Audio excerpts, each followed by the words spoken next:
Hey, S, what's up? Today What is up, just a normal day in the fish room. Yep. Oh, look at that. Tomorrow's going to be my busy day. I'm doing a complete 100% water change on a 38, 220 highs. I'm doing my 50% water change on 455s. I'm exhausted just thinking about it. Yeah. I really need to find this part. Back in the 90s, it was Lee's Aquarium that made a Python type thing. And on their Python, they had a little end piece that just pushed onto the end of the gravel vac, and it was a strainer, so fish couldn't get sucked up. Oh, God, that'd be wonderful. And I'm looking and looking, and I don't see anything like that. I would think that would be like a great thing to have. Yeah, because I used a broken fish net. The Yeah. guppies I'm babysitting had fry, and I had to change water, so it was like, okay, let's go find a broken fish net and a hair tie, so I don't suck up any baby fish. Yeah, because doing the 40 breeder, my 40 breeder, that's a pain in the butt because there's like 50, 60 fish in there already, and they all love to come check out the gravel vac. Oh, yeah. It's like, dude, come on, man, go away. And I'm even taking the gravel vac and just swishing it around in the tank, and they're still coming up and trying to get Well, to the thank you, gravel M vac. Star. How are things going with you?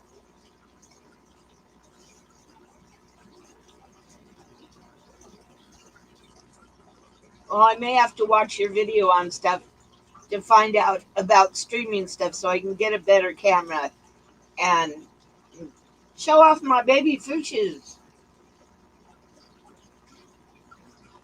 At least they're all cichlids and they can all be raised in the same tank, you know?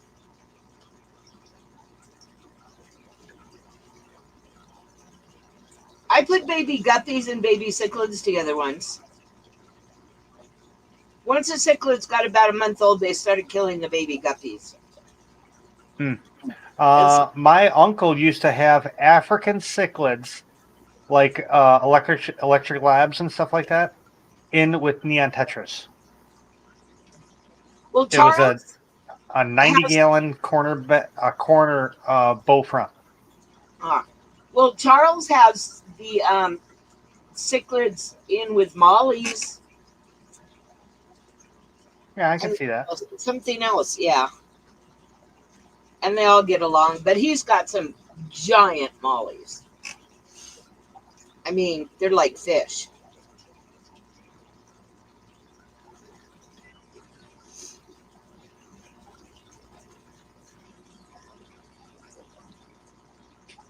But yeah, it seems like everybody out here is like, I mean, I know so many people right now. Oh, and then I'm getting 2 syndinosis catfish, and that guy is sick. So my friend obviously didn't want to go over to his house because he doesn't know what he has. Oh, who cares? And it's like, ugh. If I got exposed to COVID, my mom would freak.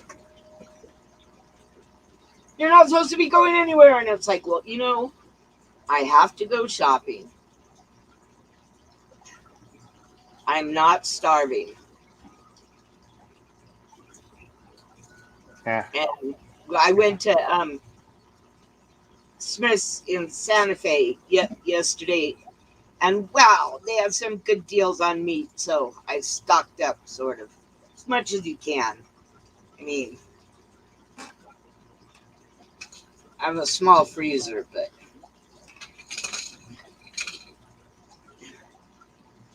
yeah, on the first I'll put in and get some more canned cichlid food without. Well, the soldier fly larva came from somebody else, but I'm just gonna buy Ken's fish. food and just not worry about mixing fish food because, I mean, Ken's fish food is the way to go. I've never had problems with his fish food. Yep, neither have I. And the fish like it. Yep. I buy his spirulina flake. I buy his premium tropical, and I buy his medicated. I haven't gotten it medicated, but I get the spirulina flakes to add to the cichlid mix. And see, I don't do a mix for the fish. I'll feed all the fish the same stuff, and I just rotate it between the spirulina, the premium flake, and then I have San Francisco Bay freeze-dried bloodworms, brine shrimp, and tubiflex worms. I want to try that mysa shrimp. Hey, Scuba Steve. Yeah, I want to try the mysa shrimp. Yeah, that's more for a bigger fish, like the Oscars would. Yeah. My angels can't even eat it. That my big angel, it's not big enough to eat it. Yeah, well, the only ones who I have that are big enough. Well, no, I might have a couple. The eye biters can eat the river shrimp. The Oscars love the river shrimp. It's like glub glub glub. Mysa shrimp flake. That's a good idea. Then I could give it to everybody. Oh yeah, and I buy the guppy flake, of course, because I have guppies.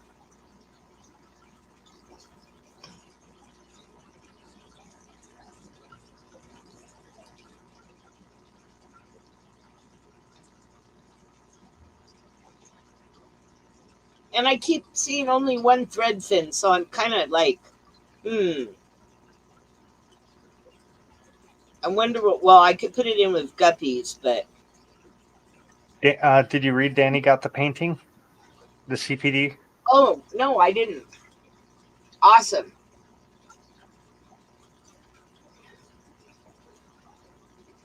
I know I sat there and I said, sorry for the delay. And he goes, oh, I almost forgot that I won it. It's like, I'm going to smack you, boy. Yeah, I agree, yes.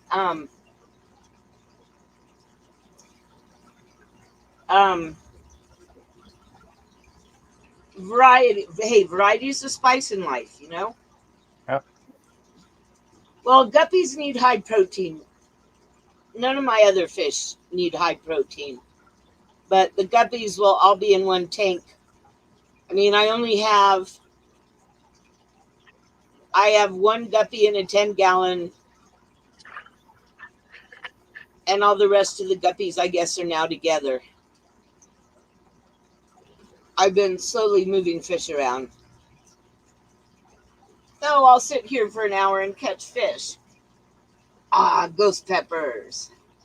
So, by the way, have you got the air stones from Ken's Fish yet? Plastic ones? The unscrew plastic ones? Yeah. Yeah. Have you gotten the 1 3/4 size yet? No. Oh, I got 2 of those today. Awesome. I put them on. One of them is in the angel tank, where the small one was, and one of them I threw into the daffodil tank. The amount of air those things can make, holy cow! I should. I found my linear piston pump. Oh, cool! What kind? So, I don't know. I guess I should look at it. I mean, small, medium, big. Well, LP 45, 60, 80. I don't think it's really big. I mean, even a small one is a big one, really. I think the smallest one I know of is was it 45 drops? I have screwdrivers raining down on me. Oh man, Jesus. But at least I know where flat screwdrivers are. Hey Scott, hey Misfit. Hey, Misfit, you need to make a list of reptiles you have. It says air compressor. Oh, okay. I don't think that would be I don't think that would be applicable to a pump. No, it is, because it's the Oh, okay. when I first got the 20 longs and the beta macrostomas, he had an extra air pump, and he had the fittings that go into the PVC pipe. Oh, okay. So he said that he didn't need this extra pump anymore. Send a picture to email me a picture. Okay.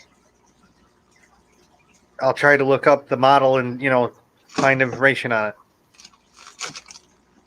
But whatever it is, it pumps air. That's really all that matters. Yeah.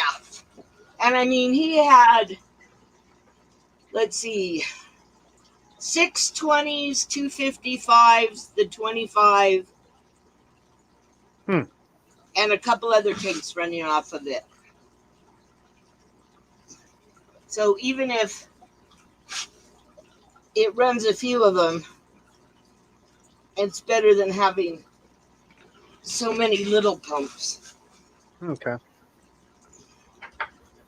Yeah, so I pulled, 1, 2, 3. Hey, Patty. I pulled 3 large single sponge filters out of the tiger barb, or the banded barb tank. I still have one in there. I pulled the double sponge from the 20 with the limas in it. I added the new sponge to the swordtail tank.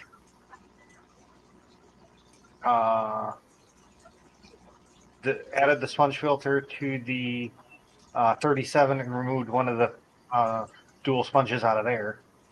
Removed the dual sponges out of the 20 highs and got those ATI sponges running again with air stones. Oh, yeah, I made sure before I left yesterday morning to get the fish, I made sure that I had, a sponge filter on the HOB intake. Yep. I don't need any fish getting sucked up. And the funny thing is, you would think by now they would sell them with that option. I guess it's just because most people don't breed fish or pay attention when they're guppies, have babies, or normal people. Well, it happened on all babies, because back when I had hang-on backs, I'd have very, very few baby, even mollies and swordtails and stuff. And now that I'm on only sponge filters, I got babies up the ass. Yeah, because they get sucked into the HOB. Yep.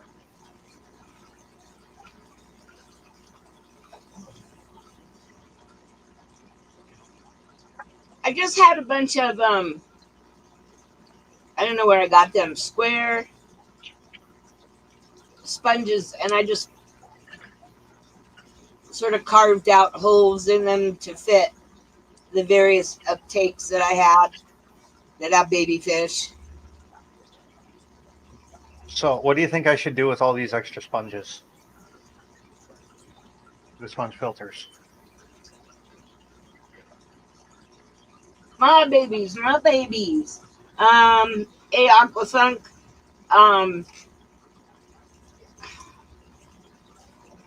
I don't know. I just keep them, and I have actually 2. One of them's got it under the HOB filter, so it just goes round and round, and it's really hypnotizing. to keep the beneficial bacteria going in case I need it for a QT tank or something. Well, it doesn't. They don't like my water, so I'm not using it. I'm switching over to the one that you see in my tank here. Yeah. Well, I just find that the coarser ones, and that's what I'm going with, the coarse. I can't do the fine because they just calcium up. Yeah, mine just get like, I don't know, gross. No, mine get like literally like concrete. Like I can squeeze it and the sponge would literally start cracking. Cracking, yeah. I had a sponge that I dried out that did that. I'm gonna try taking one of them because I pulled all these. I'm gonna try doing like a vinegar solution and soaking them in there for a while, and seeing if so, I can clean the sponges up over the next year or whatever. How long it takes, a month or so each sponge. I don't know. And start giving these things away.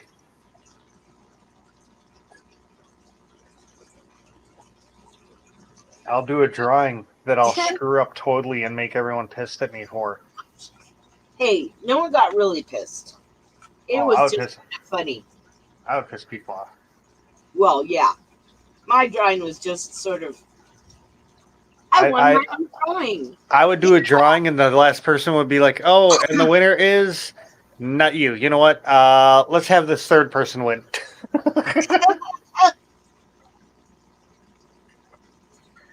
Hey, where did all my little fishes go? Yeah, so I guess like in a month or so, maybe 2 months, I'll be getting some more cichlid babies. Oh, that's cool. And where are these all gonna go? Into the empty. I have 2 empty 20-gallon tanks.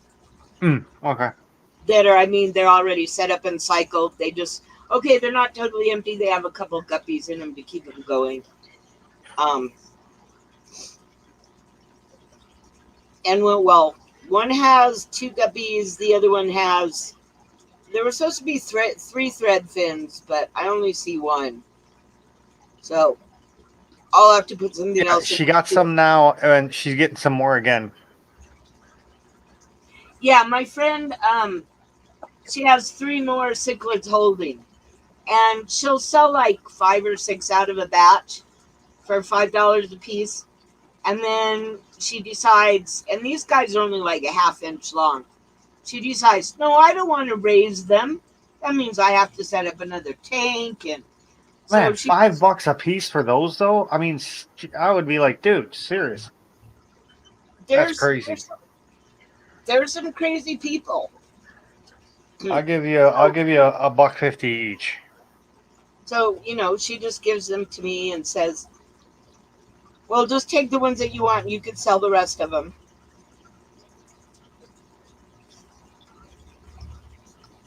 You got to remember, because she's obviously she's not retail, so yeah. Why are you charging retail pricing? Oh, that's what she got offered. Oh, all right. Yeah, I like. Where's the friend and family discount though? I don't. Well, I get the friend and family discount. Please take them away. But I love watching them grow up because, especially when I get batches like this, I can already tell that I've seen 3 that have a good possibility of being really nice OBs. There's a couple of those super bright ones, which are probably the Dragon Bloods. I didn't have to go anywhere, Atkins. I'm on such good standing, I get delivery. But how big were they, Danny? Oh, and Atkins, it's time to email me your address. And I hear a pressure washer works. Make sure you have good heavy gloves. Yeah, see, these guys are 1/2 inch. And I guess when I got the pythons, I didn't tell my dad, who like totally loves snakes. What? And Hey, by the way, when's your dad coming on? um, next Monday or the Monday after. Okay. I'm pushing him for next Monday. I thought you wanted choya. Don't tell me I put holes in my fingers for no reason. Okay, well, I can use it. But I gotta, No, I remember him asking about that. yeah. I'm pretty sure that was him. Yeah, it was. Washington doesn't have choya. Kosher kush. Interesting.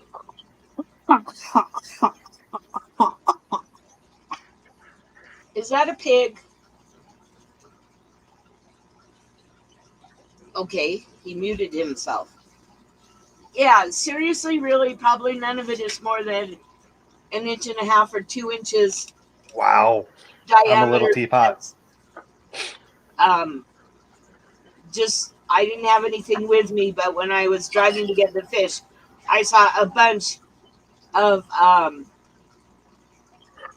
dead choya, and it was off the road Really? That where was I me could walk coughing. the dog, and he was starting to whine, so I figured he had to go pee. So I pulled over and I went up and I broke off a bunch of pieces, and in fact, it's still in my car. But I will get it out, and I got a box that's probably about 2 feet long, maybe. Like a flattish. I don't know. I have lots of boxes, so I will send you some choya. But you have to, and I got a lot of the stickers off, but you'll have to get the stuff from the inside out. And my friend, actually, that I got these fish from, said that they just take theirs to the. Yeah, I was actually thinking about selling choya for like really cheap because I mean, where I went the other day, there is so much, and I'll sell it really cheap to people who want to clean it because my hands aren't good in cleaning it. I've done that, so. But there's some nice pieces.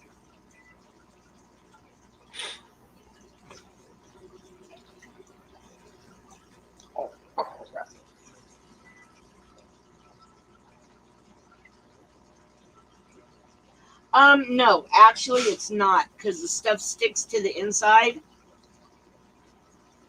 So when it's all dry, you can basically, well, I just used another piece of choya to get the dead stickers off.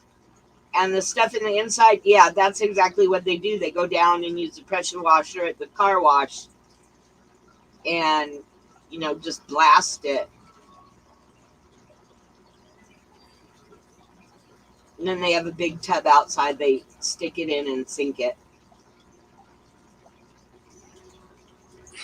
But there's some pretty cool pieces. And I won't cut all I'm not going to cut the ends even. I mean, I actually have one that I have an Anubias in the end of it because it was cracked, and the Anubias just slid right in. It's really cool. Of course, right now it has a little problem with hair algae.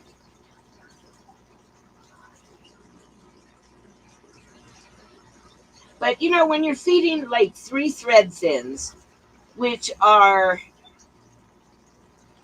like the size of guppies, only their mouths are really small. So you have to feed them like super ground up food or they starve to death. It's like have one of those like little dash spoons. I was like, okay, that's probably too much.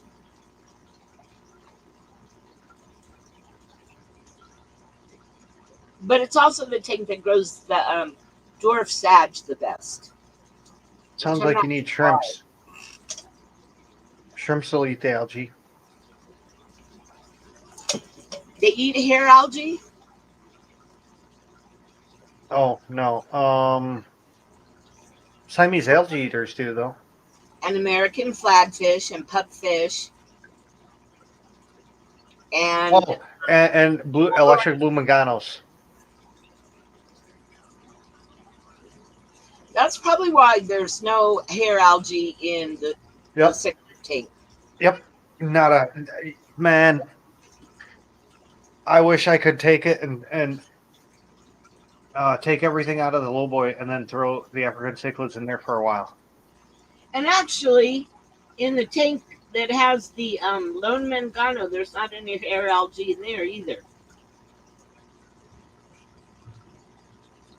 What I do is if I have plants that are covered in hair algae, I'll take them out of the one tank upside down and just stick them between like the frame of the tank and the hood and just let the plant part, because they're fake plants, let the plant part just drop down into the mangano tank, and within a day, it's all clean.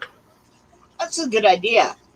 I took a fake plant and I stuck it in the HOB filter on this fry tank to slow the water down.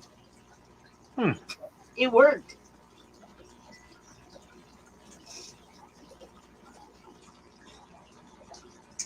Yeah, well, I think the threadfin is... There's supposed to be 3 in there, but I only see 1. So I don't know what happened to the other 2. So my phone was chirping about an hour or so ago.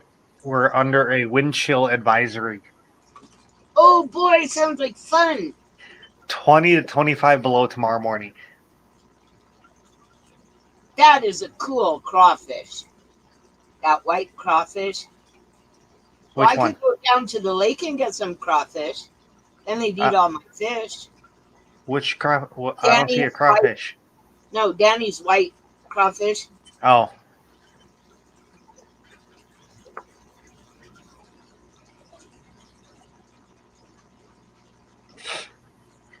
Boy, amazing. 2 different kinds of cichlids on screen. Yeah. What is PYM particles? PIM? Yeah. PYM. PIM particles is a Marvel thing. It makes stuff bigger and smaller. Ant-Man uses... Ant-Man and the Wasp uses PIM particles. Hey, Yellowstone. Yeah, all you guys are getting all our snow.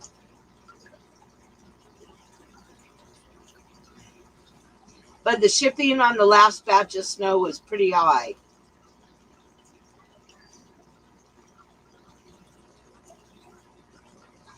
Yeah, well, they knew this was going to happen. Well, it's actually supposed to snow. I think my mom said like tomorrow.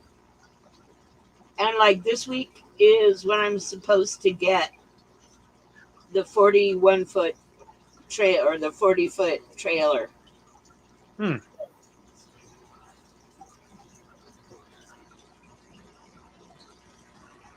That'll suck. Yeah, it just makes it sort of slippery. It makes it weird because we have a combination of sand and clay. Yeah. And right now, I could not believe how much sand we swept up coming in from the dog paws. I have to get some AstroTurf.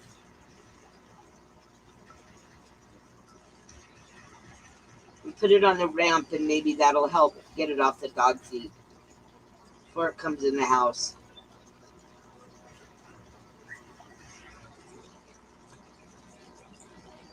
Man, I don't know why my angels keep like darting. They're nervous. They're on film. I don't know. I don't know. I added 3 loaches, 3 yo-yos to my 3 yo-yos. And they've been like schooling like crazy. and swimming around the tank like mad.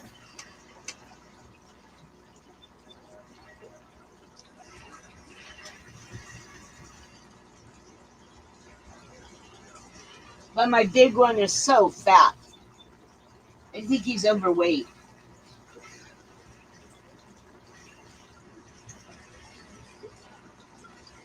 So I'm kind of pissed. One of my black angels turned out to be a blushing angel.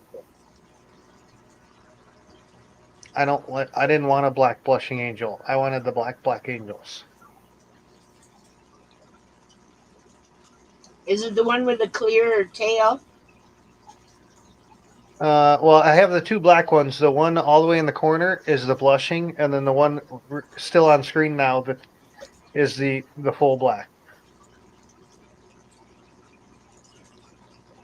Or maybe I had them backwards. No.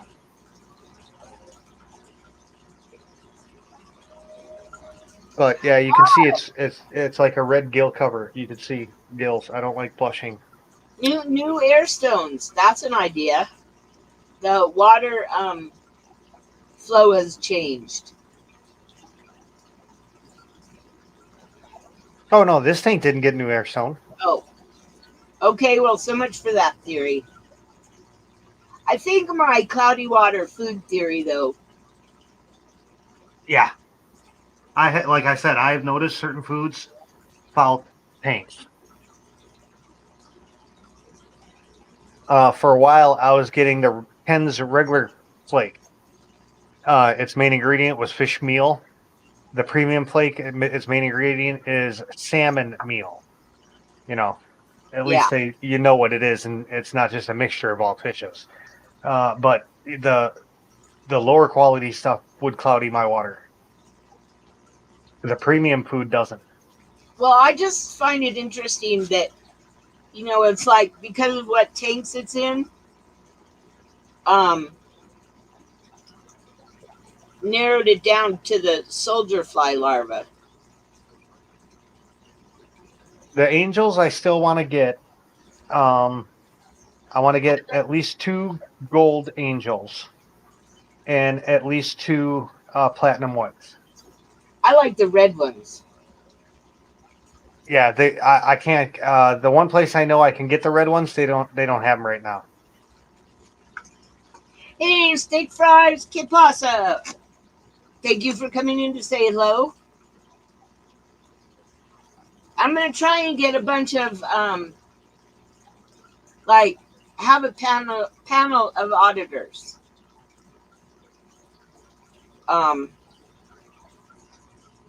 So think about it, because I'm real choosy in my auditors. I'm so proud to say I've done like 42 shout outs or something. And in my opinion, I've only screwed up once. A woman being picky. Wow, that's something odd. Oh, cool. Fish fry, what kind of fish do you have?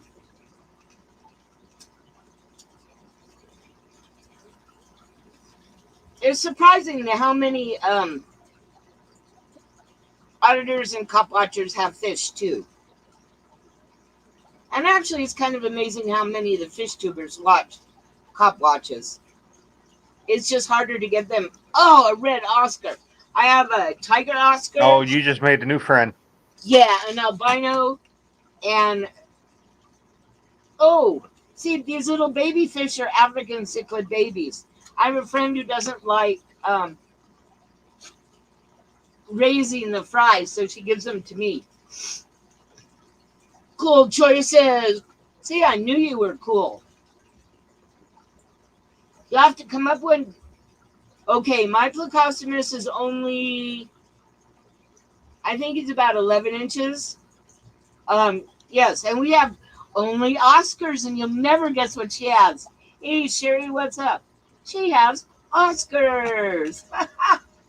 I rescued my regular Plecostomus, and I'm pretty sure he was in a 10-gallon tank by the way he was bent. And it took him a couple weeks to unbend. And when he realized that he could actually swim like 5 feet back and forth. He's going into the 150. He was just like for a week doing nothing but swimming back and forth and back and forth. It was just made me so happy. Okay, someone kill owner Hokos. Hey, Chewy. Yeah, so sometimes steak fries. Come on and show your fish. Oh well, I just read a thing that Roundhouse and I were cracking up that Plecostomus can live for 20 hours outside of the water and they walk on land. Yeah, that's crazy. And it's like, no, if I left one of my Plecostomus, hello, Christopher, if I left one of my Plecostomus out, yeah. Yeah, mine luckily unbent.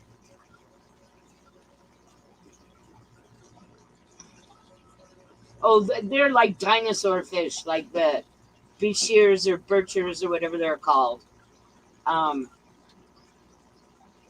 They're just, I love it when they're like eating. And you can watch their mouths on the glass. They're just so cool. And it was so funny because, well, okay, it wasn't funny when my tank tipped over, but my boyfriend was trying to help me pick up the fish, and I was like, ooh, they're slimy and gross. Then he picked up the Plecostomus, and it's like, this fish feels weird. It's like, yeah, just watch out for its spines. Where do I put it? Where do I put it? Spines? It says, yes, it'll poke you like a cactus. I can show you each of the 3 places that the choya got me yesterday still. But it was really cool to find a good choya place. So I'm happy about that. Well, yeah, and watching their mouths work. I mean, it's like blah, blah, blah, blah, blah, blah, blah, blah, blah. Just so cool. Sort of hypnotizing. Somewhere I have actually a decent video that's even almost in focus. Okay, talk to you later, steak fries. Stay safe.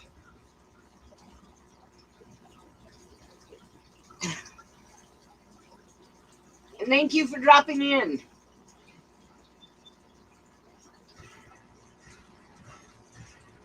Yes, for those of you who came in recently, which I don't think is anybody, these are my new cichlid fry. There's, well, a lot of them are hybrids, but there's some OBs, and I've identified 3 that have a good possibility of being decent OBs. And then there's just generic hybrids. And then there's supposed to be some rusties. So just have to watch them grow. And she has 3 more females that are holding.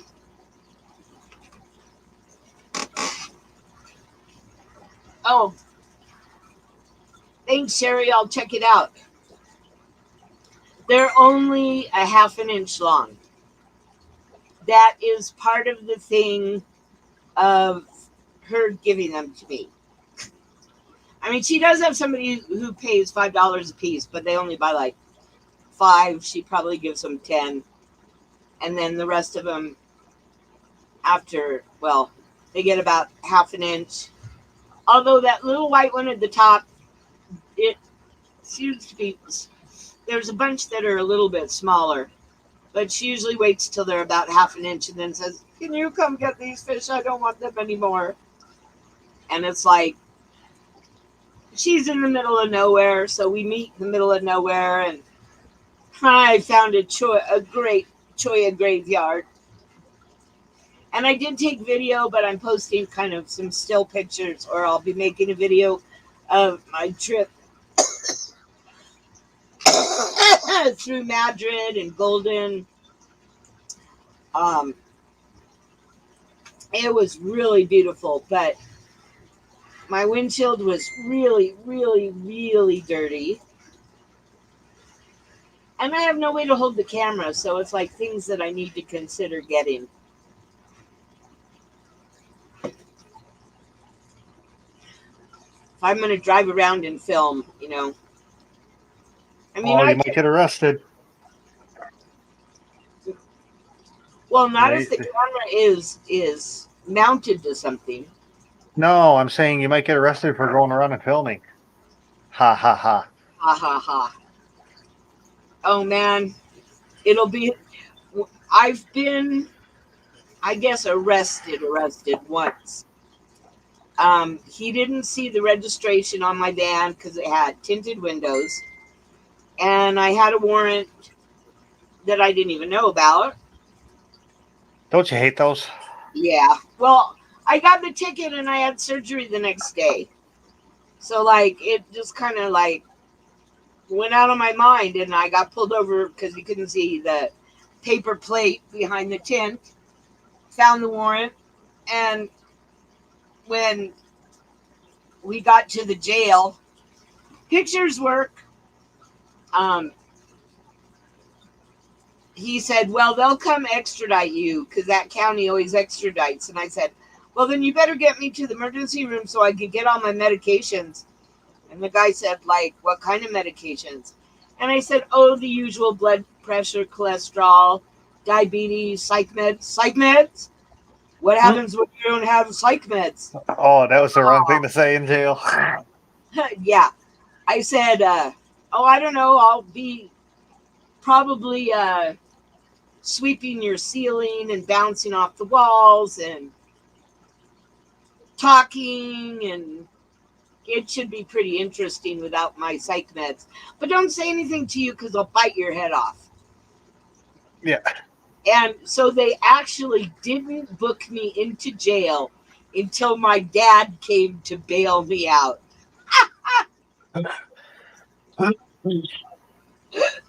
It was like, then my dad goes, "So when do I get my money back?" I said, "Dad, you don't get your money back. You just bought me. Just considering you paid my fine." No, you did. You do get it back though.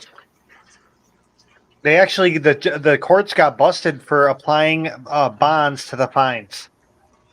They can't do that no more. Yeah, but this was like a million years ago. Well, I'm Oh, going to take a picture. Well, okay. I have videos of each of the tanks. Once I clean up a little, excuse me, I'm going to go around and I'm going to film how the tanks are. Then I'm going to take everything apart and put it back together.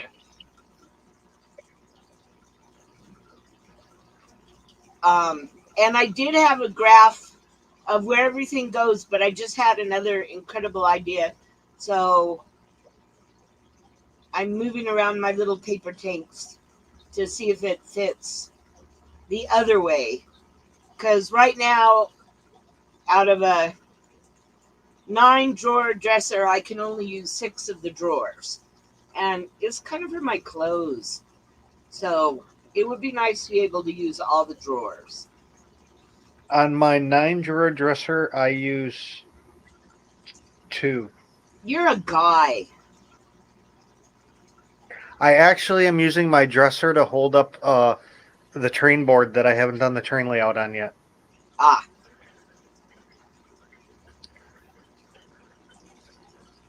Ooh, No, I'm hooray. sorry, 3, because I put my sweatpants in one of the drawers. I have a walk-in closet. I'd love to make a fish room, except I have too many clothes. And Oh this man, is I got a closet in this room too. shut. Oh, jeez. You just gave him an idea. Actually, my the one in the bedroom is a walk-in, but yeah, this one at least is inside. Well, it's not that I really want to rearrange things, but to get the 150-gallon in, it has to be against one of the walls. But is it really a scary movie? I don't think they make plate-size angels anymore.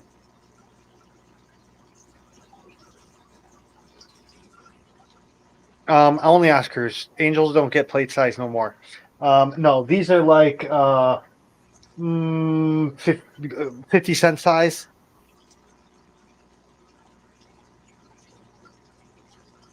I bought them at like nickel size 2 months ago. They've been growing like crazy. These things are, oh my God, eating the baby brine.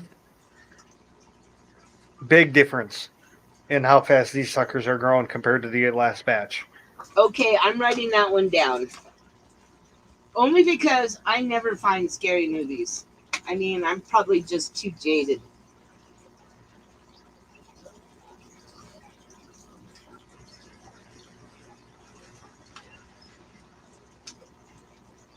I mean, it's like when my kids were little, probably inbreeding. When my kids were Inbreeding. little, we used to watch scary movies, and my ex and I would get into fights all the time. But we would discuss the special effects and how they were made and stuff. And so my kids, aren't afraid of scary movies. But after we got a divorce, and they got a new stepmom, she didn't let them watch scary movies, which was really bad for my daughter because my daughter called in tears after watching Snow White. Although Vampire Hunter D didn't bother her, but she'd seen it so many times. Okay, I have a question. A question for everybody here. So people go on vacation and they leave their oldest daughter to watch the dogs, but they like lock. I don't know how they did it. They locked the heat into 65 in Ohio. Is that a dick move or is that okay to do? That's a dick move. I was thinking that too. It's winter and it can get really cold and freeze everything. Well, yes, because it's like below zero there, I guess. I actually left a teenager in charge of my children, an adult.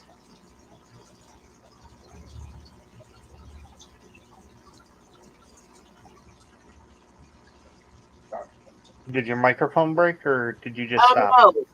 Oh, okay. I was thinking if the woken up chew is Chewy. Okay. I don't know what the hell you're talking about, but sure.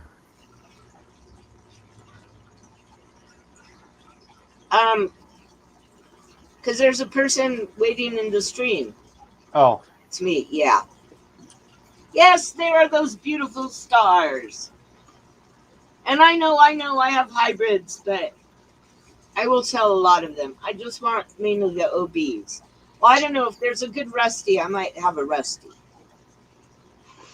Good morning, Poeseewi.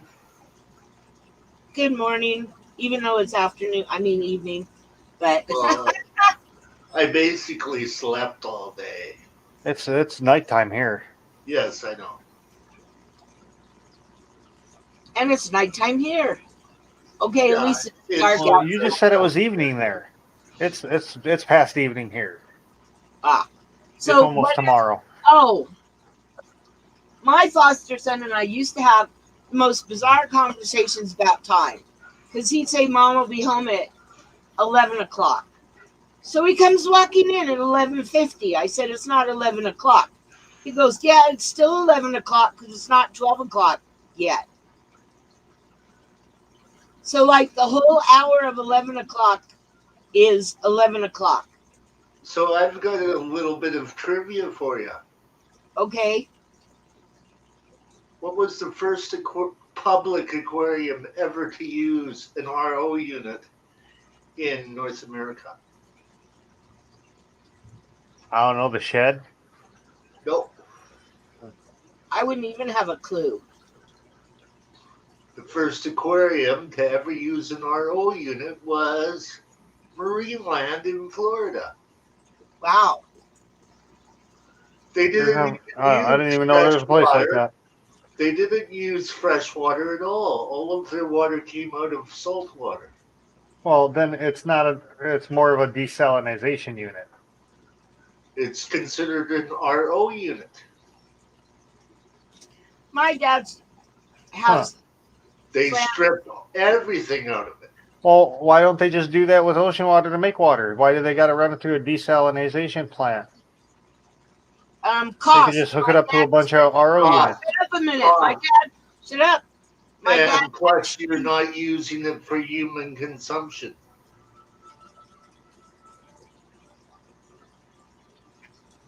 I'll give you that. my dad actually has plans to make an affordable desalinization plant. And he's been talking to, I think, one of the universities of California about it. Everything else is just a term. And that's correct. S is correct. And to save the freshwater fish to save the tropical fish, they had what was called a furnace, and that is how they heated it. Wow, that's a big RO membrane. Yes.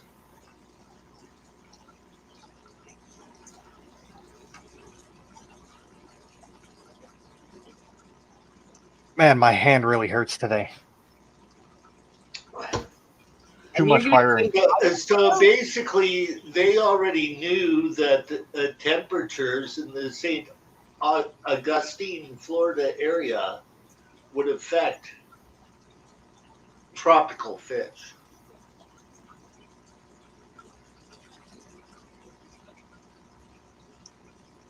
There's so much. I don't think I've ever been to a aquarium besides Shed. There's quite a few different aquariums than the Shed Aquarium. Yeah. The New England Public Aquarium is older.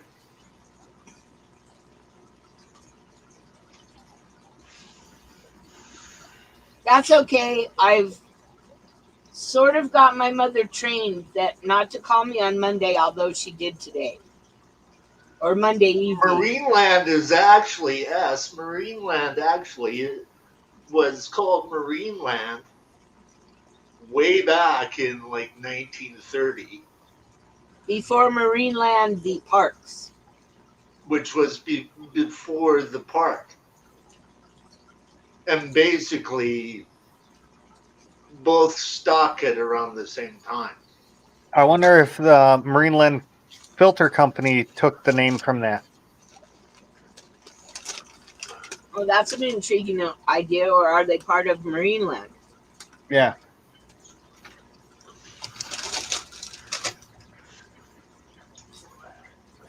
Yes, I've been hunting for some information because I found a whole bunch of 1960s type of film. And one of them was Marineland, Florida. Wow. Yes, 1960s.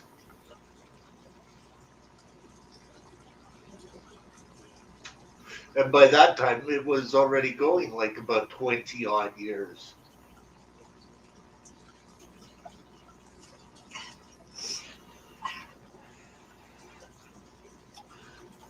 Well, I can't believe I've been going as long as I have been.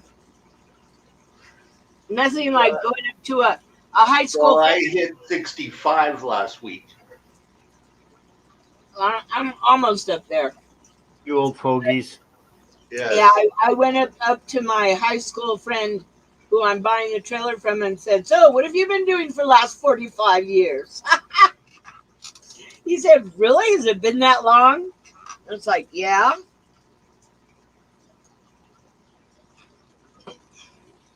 I might even not go to my 50th reunion because I like old automobiles, man. Anything before the 80s is an automobile to me. Past that, they're not automobiles. They're cars. I Mhm. wanted a 1957 Dodge Coronet. It's giant, it's huge, and it has giant fins. Yeah, Um, it's sort of I like I'm guppies back then, eh? I would do a Tucker. Had to Mm, do with the size of the fins of the automobile back in the 50s, man. yeah, 59. What was it? The Eldorado had the largest fins. yeah. I just fell in love with the Dodge Coronet.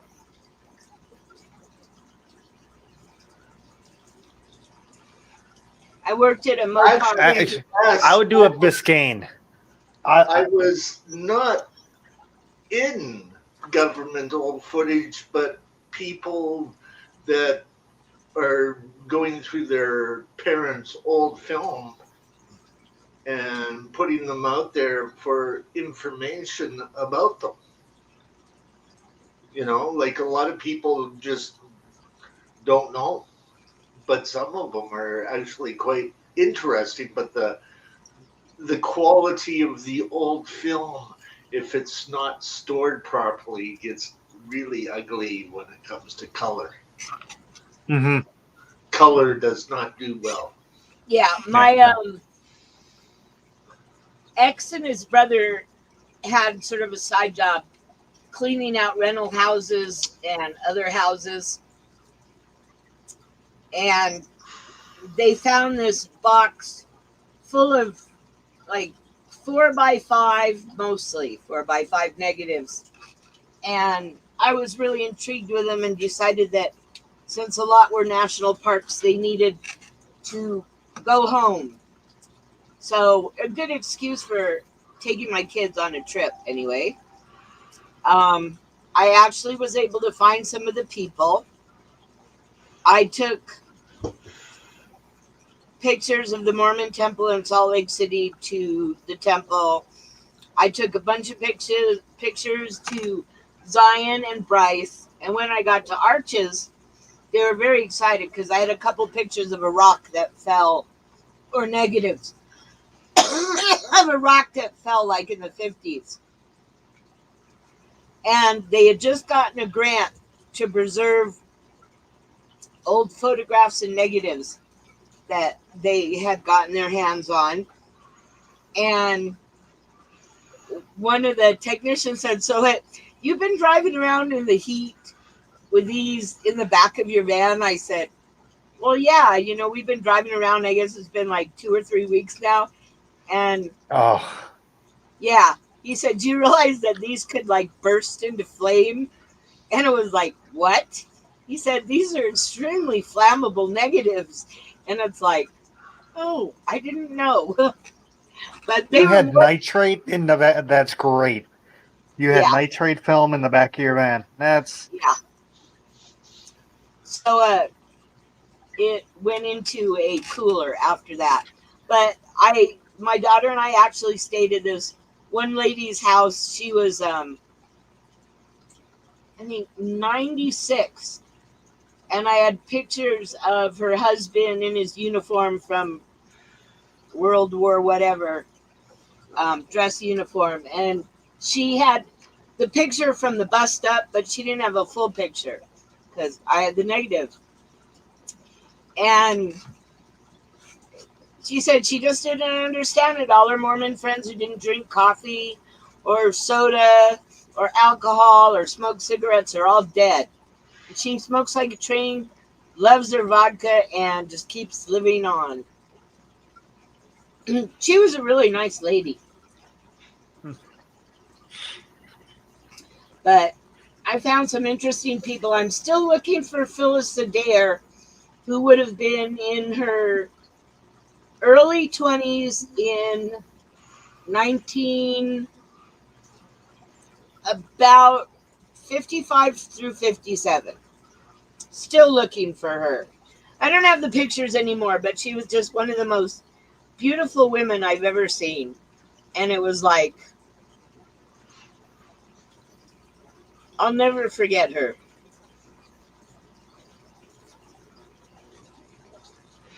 And I was able to find a part of my history. Calgary did have an aquarium, Hmm. but it was not owned by the public or a zoological society. It was owned by a brewery. A brewery? Yes, the Calgary Brewery, which went defunct, but they found that importing salt water was very expensive, so the aquarium was given to Quebec City, who still has it. Wow. Yes. And in that building, they also had the Horsemen's Hall of Fame. And Calgary was going through prohibition way back when this brewery started. And from 1960 to 1972, Calgary had an aquarium that was run by a brewery. A very good aquarium, too. That's really cool. I was like 15 when it was moved to Quebec. And the Calgary Zoo didn't want to take it on because they didn't have the facilities. Like when you're a brewery, you can build any building you want. Like the money's rolling in. Yeah, but when you're in a zoo or an aquarium, money is You tight. rely on society money and membership money. He's been hiding out here, Griffin.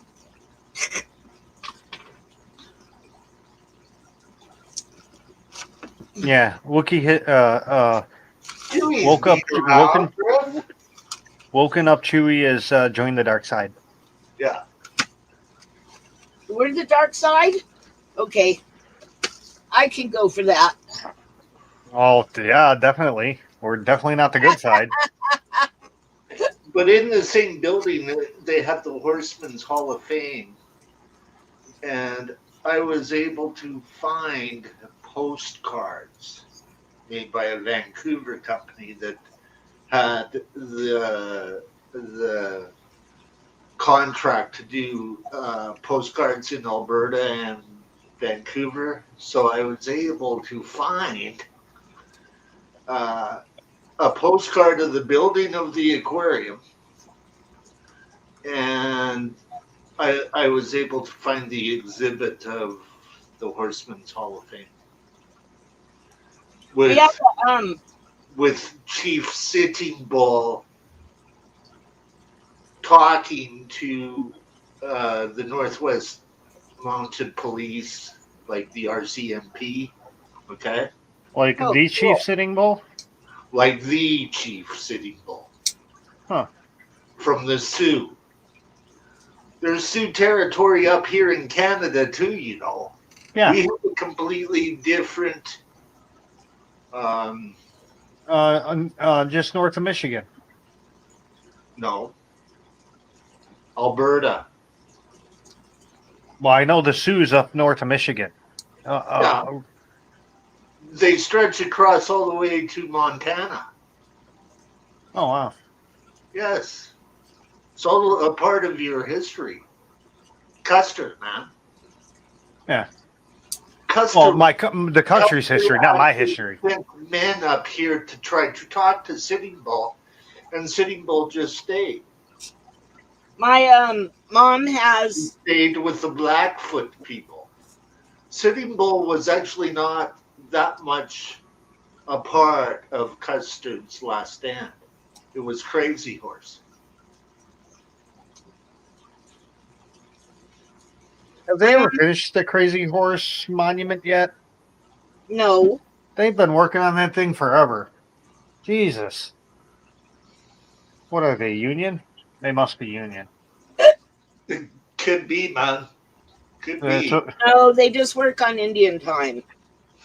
And an interesting factor, again, this gets into the botanicals of sound, okay? Like fiber, timber, that kind of thing. Like softer woods and all of that sort of stuff. There's a big difference between a big Blackfoot drum and the drums from. Oh, Blackfoot! I know Blackfoot. He's down in Oregon.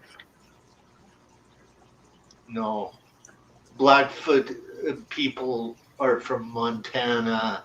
Oh, I thought you meant the Indian Blackfoot. Yeah. Yeah.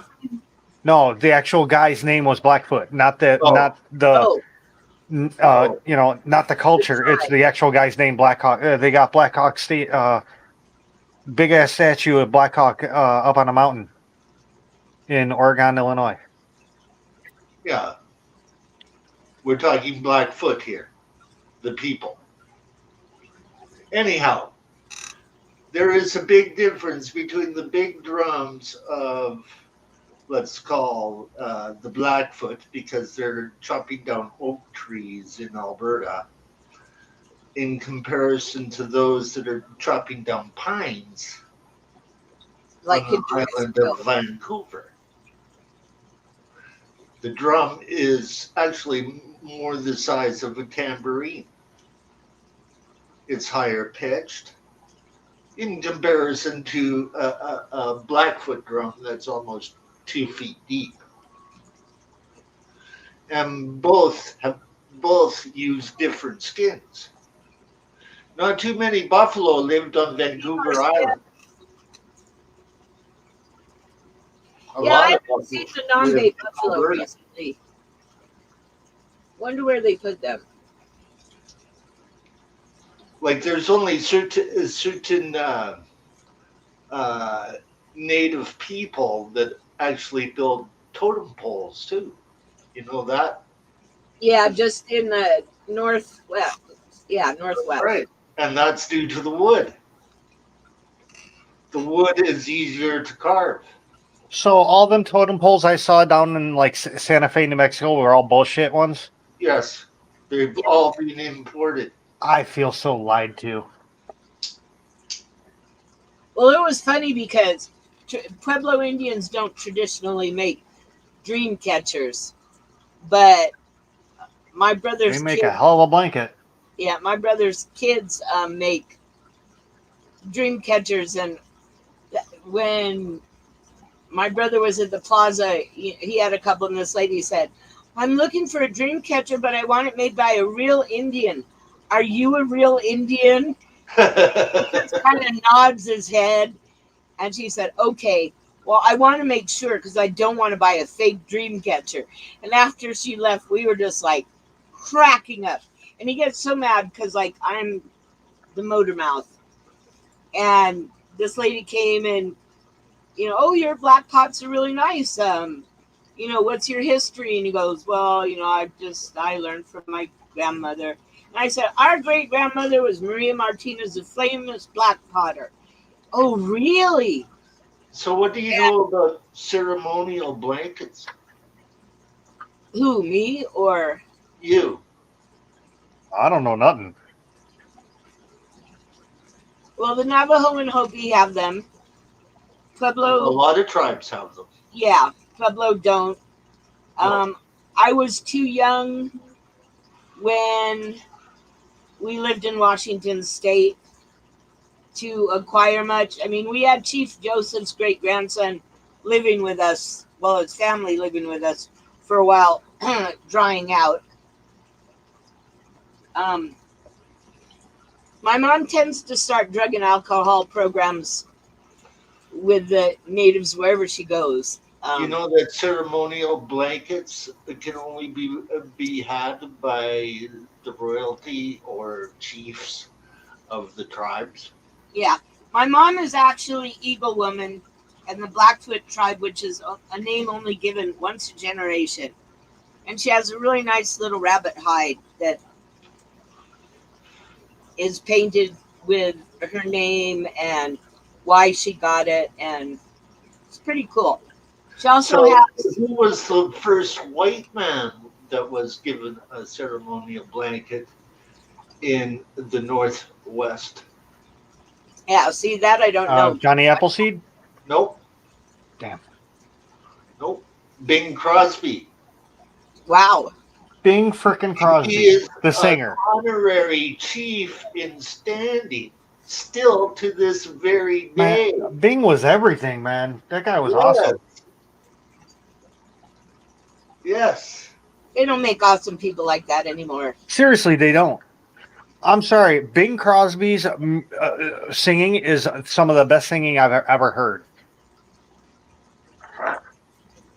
He was not the best dad in the world, from what I understand. Who cares? You can't all be. You Yeah, can't all he's be. not saying. Everything. I heard that he was quite abusive to his kids. It's surprising how many. Well, So for John Wayne. what I think of abusive and what is actually abusive are two different things, though. Nowadays. Oh, this was abuse. Oh, okay. This is good old 1950s abuse? Yes, Okay, cool. yes. Now you even think about threatening your kid and they threaten to call CPS on you. Yep. My mom's friends, their grandson burned their house down because they wouldn't give him pizza. My niece almost burned the house down on Thanksgiving. She put a curling iron plugged in on the carpet and then put clothes over it. And when we smelled the smoke and went up and put the fire out and everything, because it was just smoldering, big old hole in the carpeting down to the wood and everything, she goes, "What are you going to do? If you hit me, I'll call the cops." Children just need spanking. I looked at my sister. I'm like, "Can y'all leave the house, please?" I'll give this kid something to call the cops on. Yeah. I Because mean, my grandma was there. I mean, my grandma, she don't move fast. If there was a fire, she would have had to walk upstairs, because we were in the basement. She had to. It would take her like a good 10, 15 minutes to walk up the stairs. I mean, I understand about teaching kids about abuse, but I think in some cases they went too far. I survived. I think you should be able to spank your kid. I got spanked once. That was enough. Yep.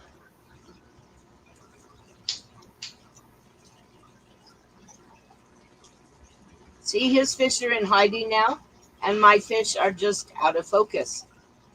Well, they're not in hiding. You're only showing like a small section of the tank. Yeah. True.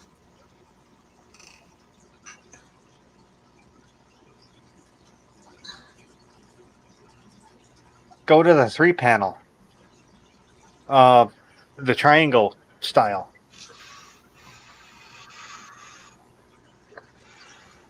No, I don't like that one. That one. It's Mr. Aquatic News. Hey! Hello, Mr. Aquatic News.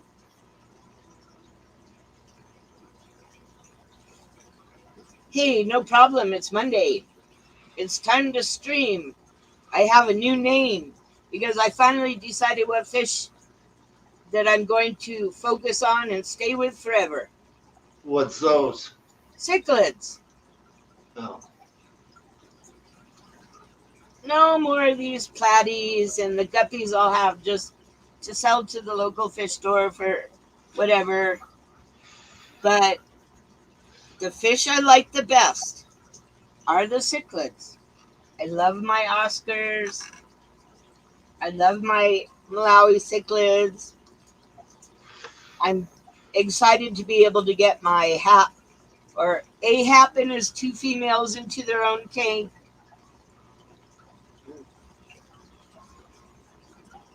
Thank you. Cichlidicious just, I mean, I just really like it. Cichlidicious fishes.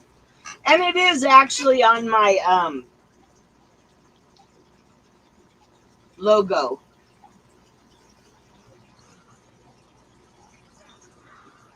because, well, when I first set up my tank and it was cycling, and I told my friend it was almost cycled, she decided to go out and get me a fish. And she got me a tinfoil barb. And I named it Chuck. And luckily Leo's not in here right now, or he's asleep. But he thinks that Chuck means fish. So even the guys at Petco know this, and it's like, Leo, are you looking for Chuck? And he'll go up and like check out the fish tanks. And I've gotten him to stop scratching on them. But yeah, he thinks that means fish. So I could say fish. But I don't know, cicladicious fishes just sounds really cool. And the fishes are delicious. Okay, well, at least in Africa they eat them. That rhymes. You're a poet and you didn't even know it. Ha ha ha ha.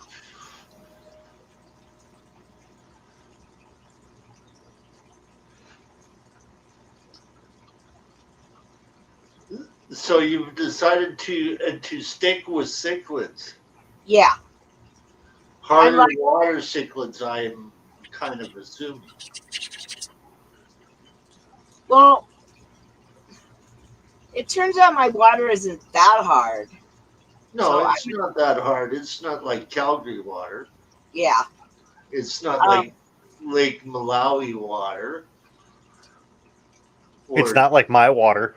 Or Yeah. Tanganyika water. Every water is different. Yeah. Well, my water has actually gotten softer in the last few years because I looked back 11 years ago when I used to have my tank, and my late husband, I mean, he kept notes on all the water parameters, and it's softened up a lot since then. Let's rephrase that. The water that you are taking out of your tap is getting softer. Yeah, out of the well. Unless you are monitoring like water, like every time you go to your river. Chewy, it's a well. I'm talking about Poeseewi. Yeah, it's a well. She's on a well water. Oh, okay. Yeah, so I don't quite understand why. Rain. Yeah, well, Yeah. we're in a drought. Rain. Chemicals in your water can also bring it down. Okay? The falling in of plant matter can also bring down your pH. And that is what is a big issue with the waterways along the coastline out west. Is all the trees and all of that are ending up in the river systems. Yeah. And pine needles and all of that sort of stuff.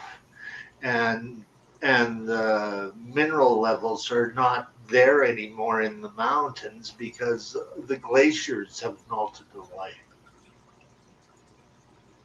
Dude, I was reading something.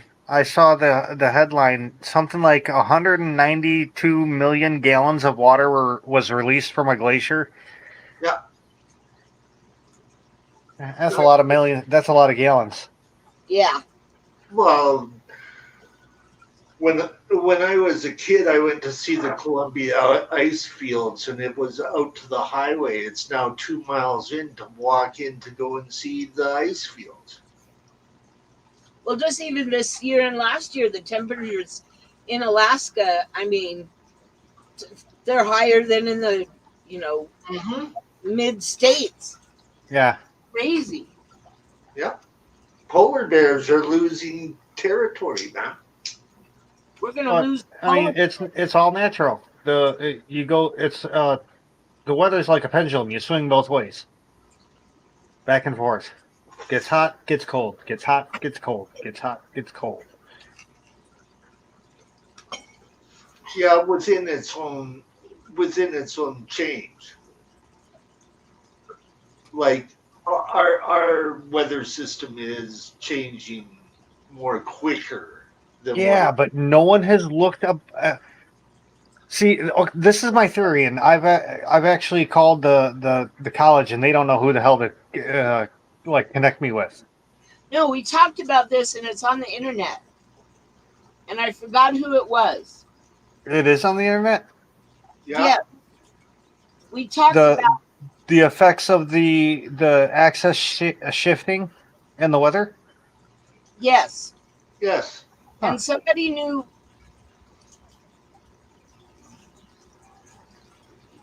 Yeah, see, I'm so glad I don't say gold. um, There are a lot of variables where when we are talking climate change. everything affects it, natural and unnatural. Exactly. The climate change is a dumb name because climate does change. Well, it's better than global warming. Ah, you're not getting into the axis thing. Actually, I thought global warming was a better just thing. No, because the temperature of the sun hasn't changed. It's not sun. It has nothing to do with the sun. Sure, it does. Global is this planet, not the sun. Heating is the sun. It's how our atmosphere has changed. Yeah, And but I don't. after the When I trip, hear global warming, I take it as what it is. It's this planet's warming. It has nothing to do with the sun. Has nothing to do with the moon. Has nothing to do. really, It is The the atmosphere warming. how's it that's warming? heated. How's it warming? Without the sun, it doesn't warm. It goes cold at night. Not always. At least here. There's been times it's hotter in the daytime or nighttime. Well, that has to do with pressure, highs and lows. Whereas climate change actually deals with atmosphere. So if you want to talk about what is Yeah, but the whole fact of climate is it's always changing. changing, and Is that the point? is the climate. It's like today's weather is not going to be tomorrow's weather, and it's not going to be the next day's weather. Our atmosphere changes every day. Yeah. And it's never the same. And basically, our oceans are telling us that because of the fact that carbon is taken to the sea floor by jellyfish, which are expanding in numbers, which is just right on. What was the thing that kept jellyfish in check? Sharks. What did we do with all the sharks? We ate them. We basically killed them out of fear. Yeah. Only one society ate shark soup.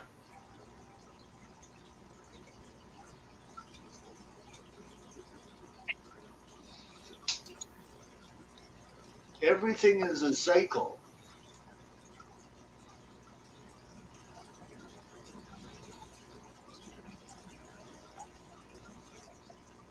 Well, all I know is we don't get snow anymore, or very much. Not like it used to be.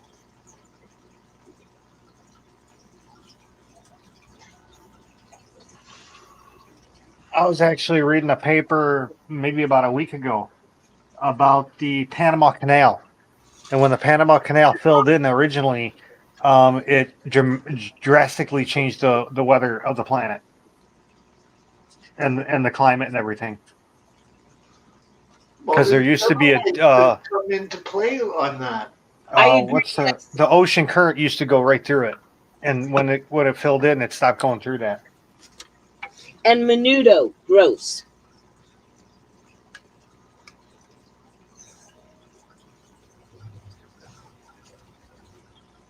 Gross, gross, gross.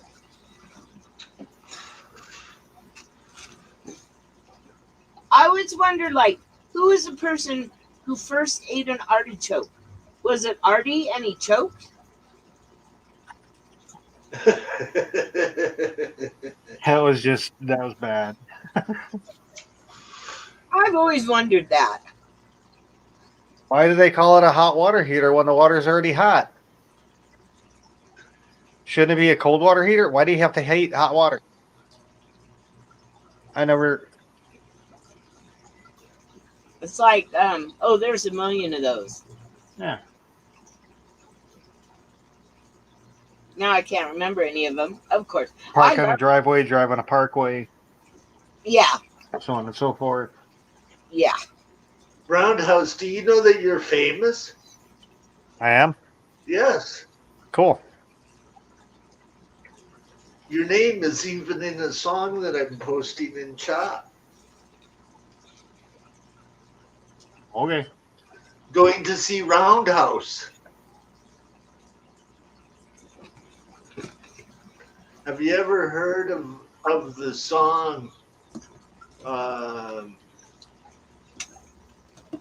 Hey, or the comic Hey Arnold? Can't say that I have. Or an artist by the name of Jim Lang? That does sound vaguely familiar. He wrote a song called the Ghost Train Song for a comic called Hey Arnold. That is now gone due to all of the factors of animations in our world. But when I heard it, I thought of you immediately.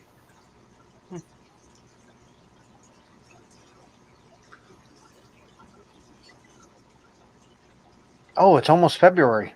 I got to look for that book. What book? What book are you looking for? Hold on.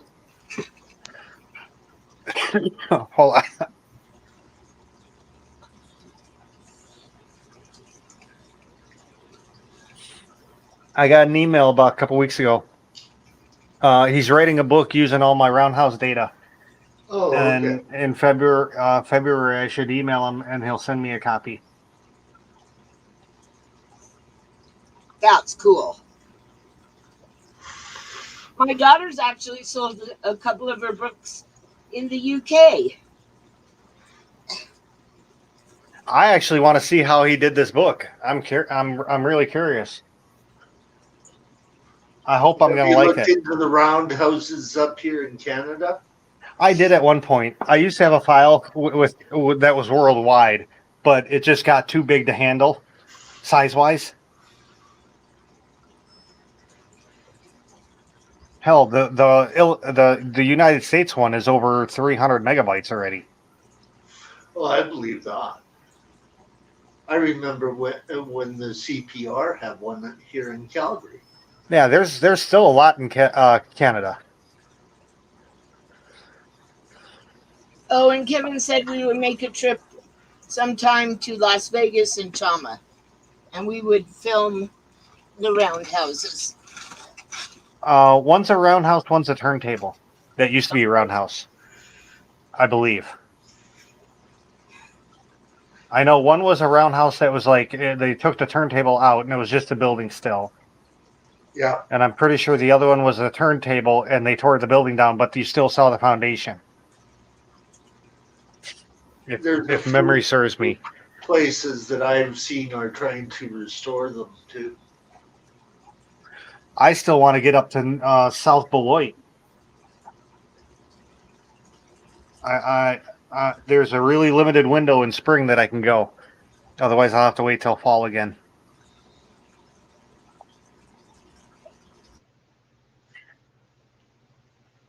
There's a old, was it Chicago, Milwaukee, St. Paul Pacific? Yeah. 2 or 3 stall foundation, and possibly the pit.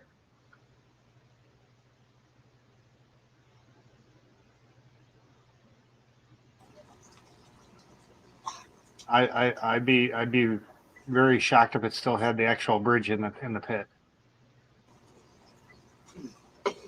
Yeah, the plastics in our ocean S, it's pretty sad. All the microplastics.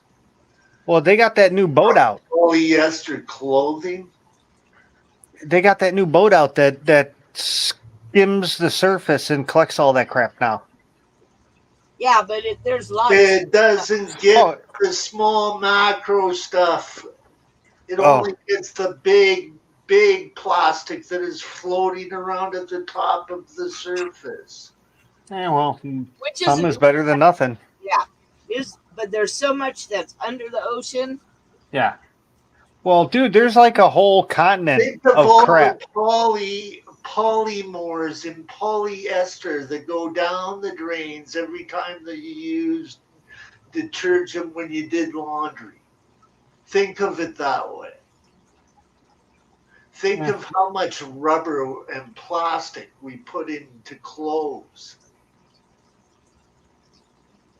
God, I watched a thing on Ghana and what happens to all the clothes, like from the United States, that's thrift stores and stuff don't use, and they send it all to Ghana, and like people go through it, and it's like, well, if it has a stain or it's torn, we just throw it out.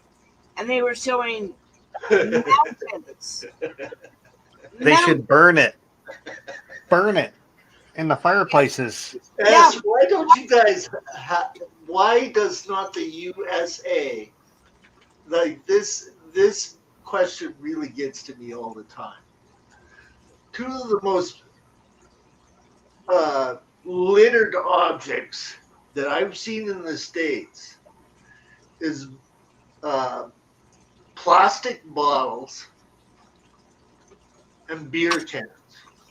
Up here in not Canada, anymore. we have like a recycle thing. Now it's masks. Yeah. They're everywhere. Yeah. All over the parking lots. Yeah, all over. It's crazy. And I believe that they would have plastic in them too. Oh yeah. Oh yeah. Lost fishing line, fishing. Well, yeah, the elastic band definitely. Yeah. Fishing line is really bad for animals.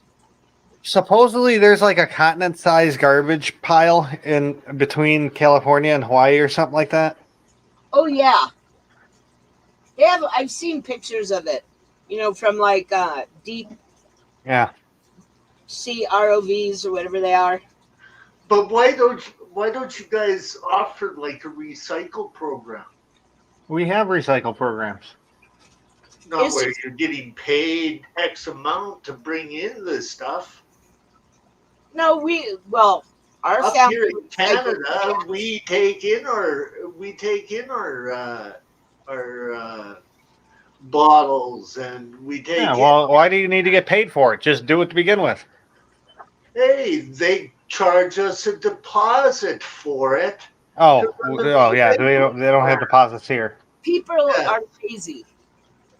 The only thing I know that has deposits on in the States is over Weiss milk. Because the bottles. Yeah, people are lazy. That's why. Yeah. My mom doesn't separate her cans. Well, she just started recently. And it's like, okay. It doesn't matter because they do that there. What they do is they take the garbage. It all goes in the same truck.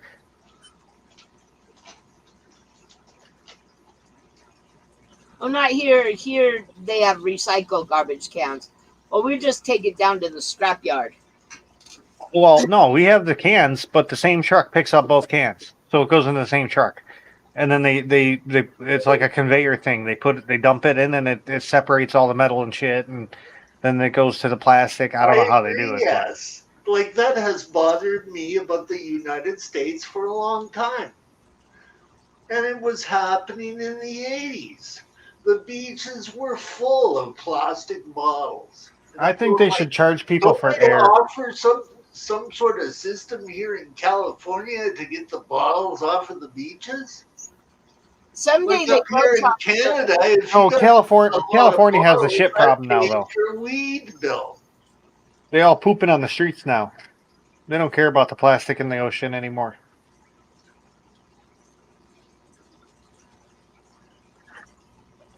That's been happening for a couple of years because my parents wouldn't go to downtown San Diego when they lived in San Diego.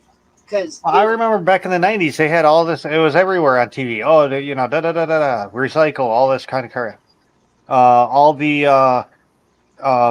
like environmentally endangered animals and stuff. You know, they're advertising. You know what They don't the do that. plastic bottle tops are used for up here in Canada?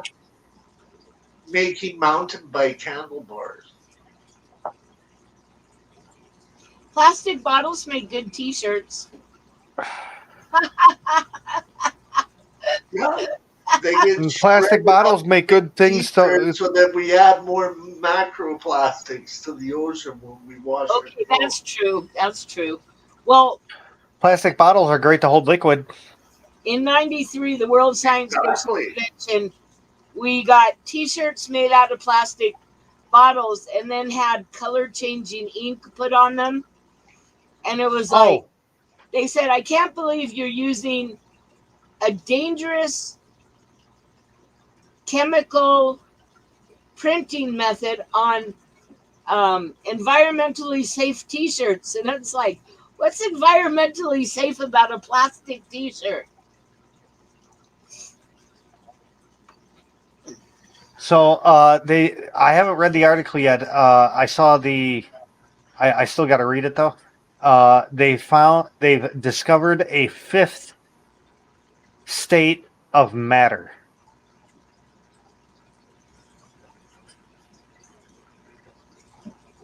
Okay, I'm listening. That's all I know so far. Oh, So I'm guessing we have liquid, solid, gas, plasma, and now something else.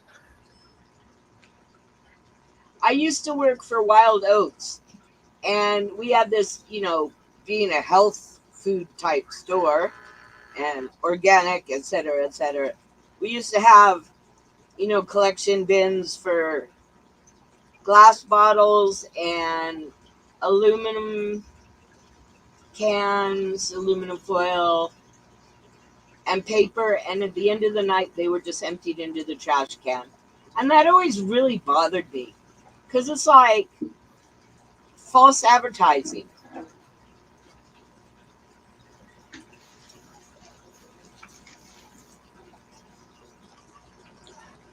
Well, isn't it all? Well, yeah.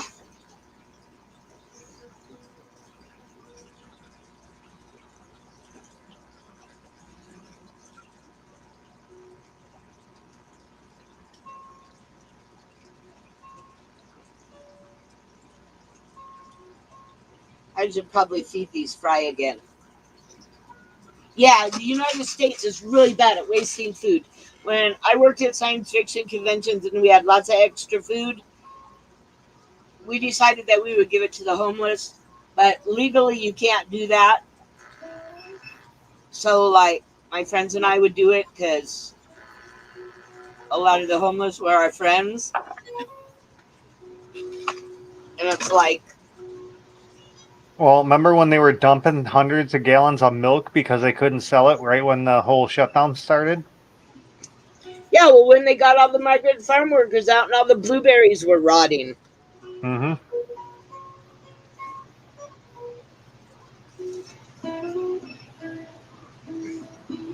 Hang on, guys. I just have to move the duckweed.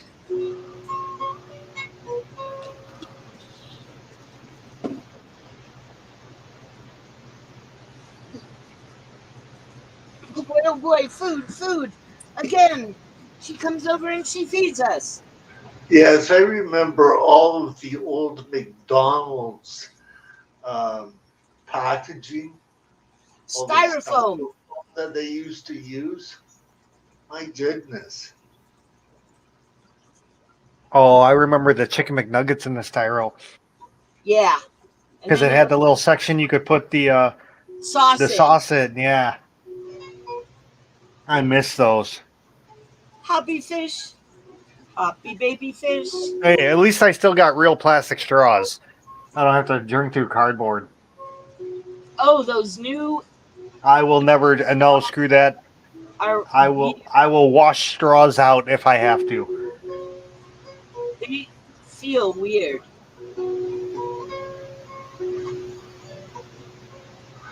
And without that oil or biolubricant that lasts forever, machinery just rusts away. But the biolubricant is so bad. But you can't run the machines without them.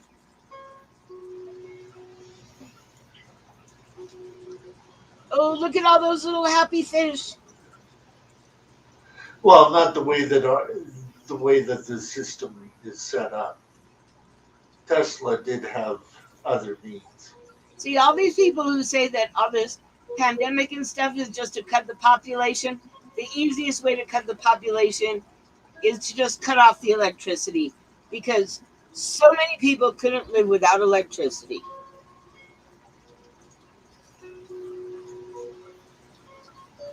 Oh, see, I would just put something in the water. Yeah, well, you want survival of the fittest. So you want the people. My thinking is if you take the electric away, you'll have mass rioting. You'll have people storming the power plants. I guess I don't think in terms of city because almost all my life I've lived out in the sticks. Yeah. Yeah, exactly. Take over a farm. There's a really nice farm for sale right next to the river right now. Ah, thank you.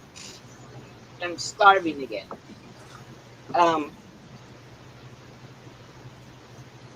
Make soup and chill. Exactly, S. You know? If the world ended, I'm heading to Fermilab to kill me a buffalo and eat it.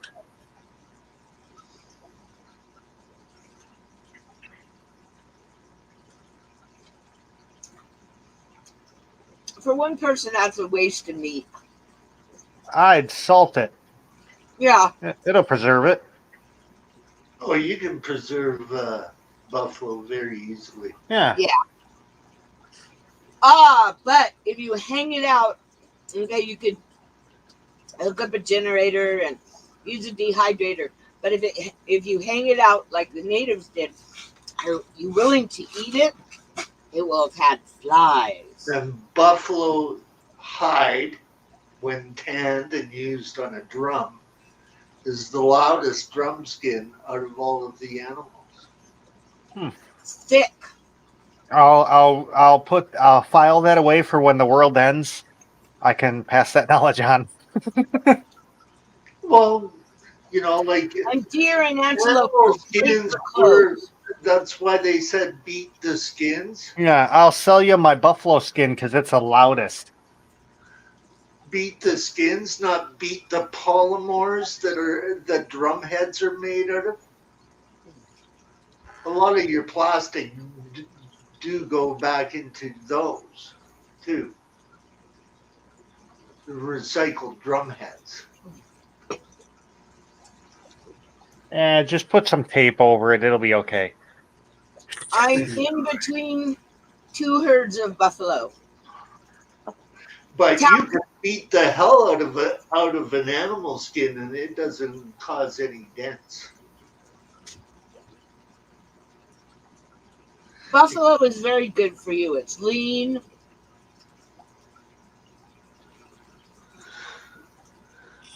It's the only semi-wild buffalo herd in Illinois is at Fermilab. It's on government land. Yeah, Like, well, if the world ends, it's either on ranchers' land or on government land. no, it's all government land. But if the world ends, there is no government, so that wild. it's not their land anymore. I don't consider that wild. Yeah. Well, yeah, that's why I said call that a semi-wild. protective reserve. It's huge. I mean, the area is huge. But I call it a protective reserve, okay. not wild. Well, I did say semi-wild. There isn't anything wild except for the wolves in Colorado, which are starting to eat all the farmers, Oh man, we got a wild bear out here. the ranchers' cows and dogs.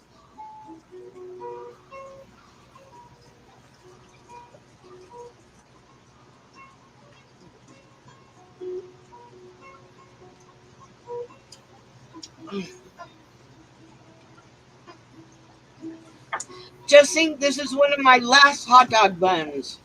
Oh, I'm so crushed. So the good Go to thing the about store and buy more. no, the good thing about They having are bison. They is are I'm not a losing buffalo. weight. That is actually correct.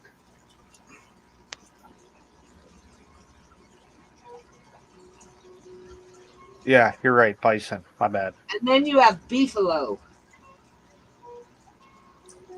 I want a Labrador.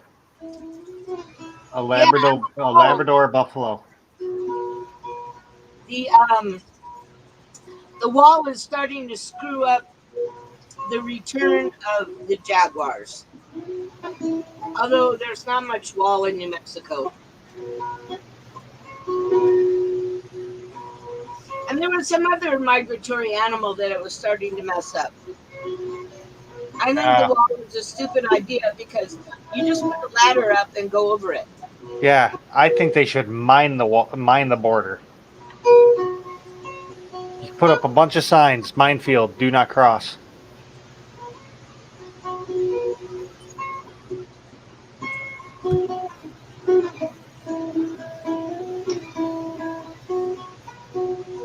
Yeah, those jaguars are so beautiful too. Yeah, but they're dangerous as hell. Oh, they're big kitty cats. Oh yeah, go walk your dog, you little poodle out, and get attacked. See if you feel the same way.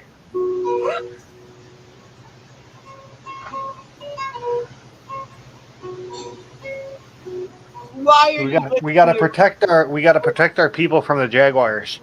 Blow them up. Not a good idea. I'd rather blow up the people. Well, I can't say that. It was implied.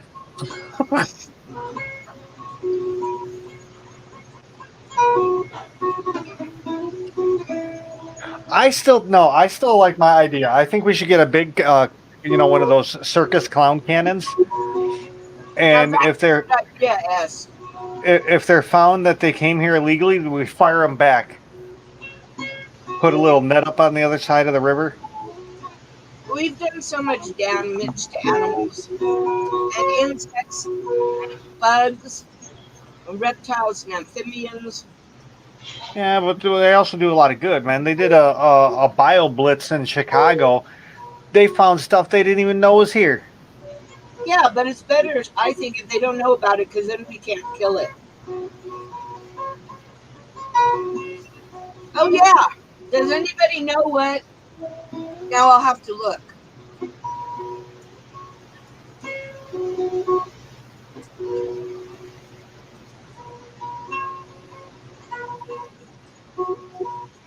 Wow.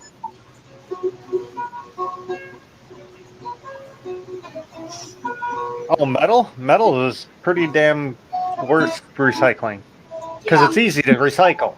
All you do is melt it down again. The bug, the animal that starts with a Z, because I said this was a stream of Aardvarks too, and I can't pronounce it. Does anybody know what that is?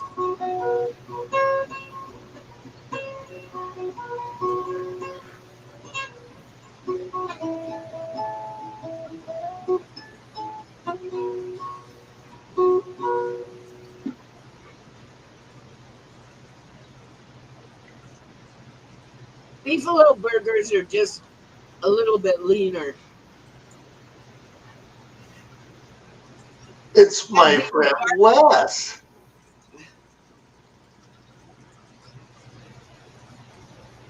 who lives in Victoria. It is personally, I think it's a really cool looking bug. Is a beefalo a hybrid? Yeah. Okay. Zyzzyvas. Zyzzyvas. Yeah, it's a pretty amazing little bug.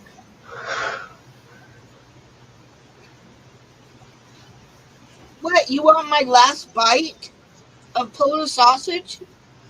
Oh, tell your dog to go take a walk. Now, I remember that herd out in Oliver, BC. I remember seeing it in around 1983.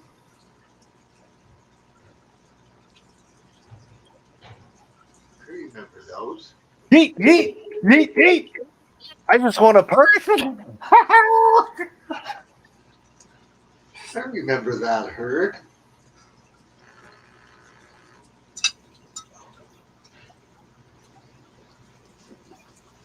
I don't think there's any beefalo left out here.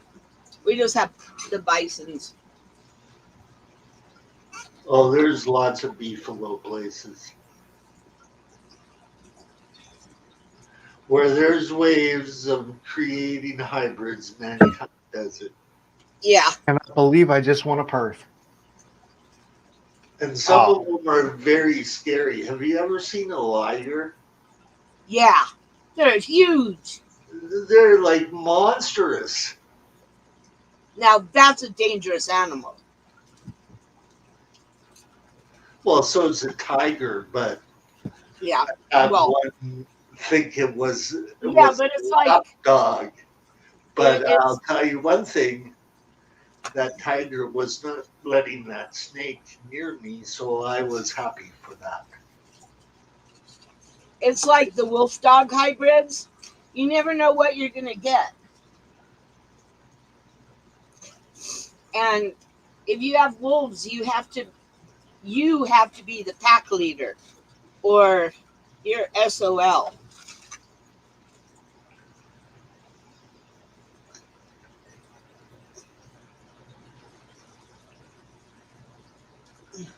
So, are you close to the wharf, Wes?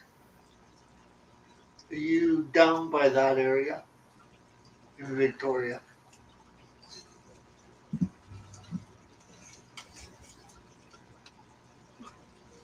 It's all gone, Carmi. It's all gone, Karma. A lot of historical things are down by the wharf in Victoria.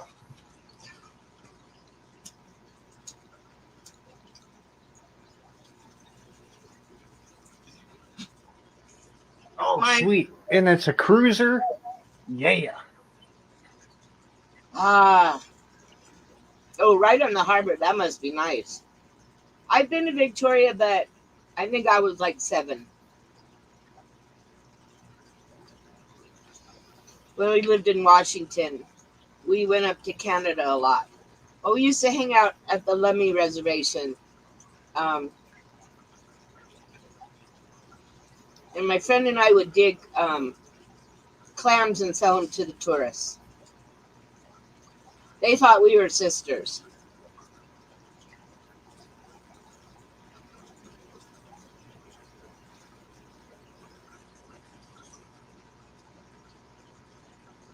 I have a very good artist friend that has painted murals on a lot of places in Victoria, West.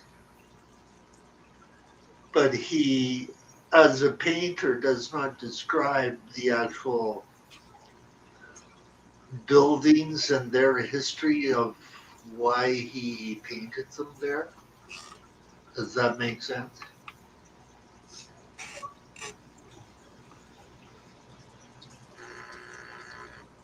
Like he's like a commissioned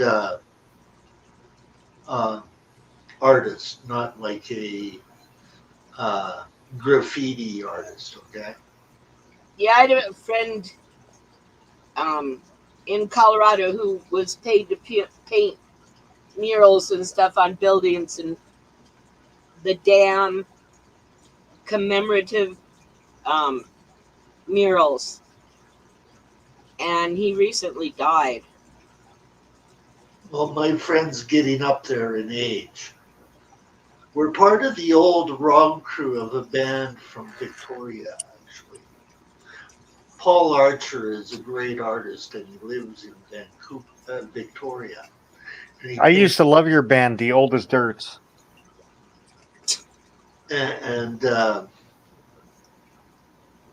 He painted a lot of murals in Vancouver and in BC. But he's done some really, really awesome work that is murals in Victoria and Vancouver. One he did of Ronnie James Dio when he died on a club back wall in Victoria, which has got an amazing history. The club alone.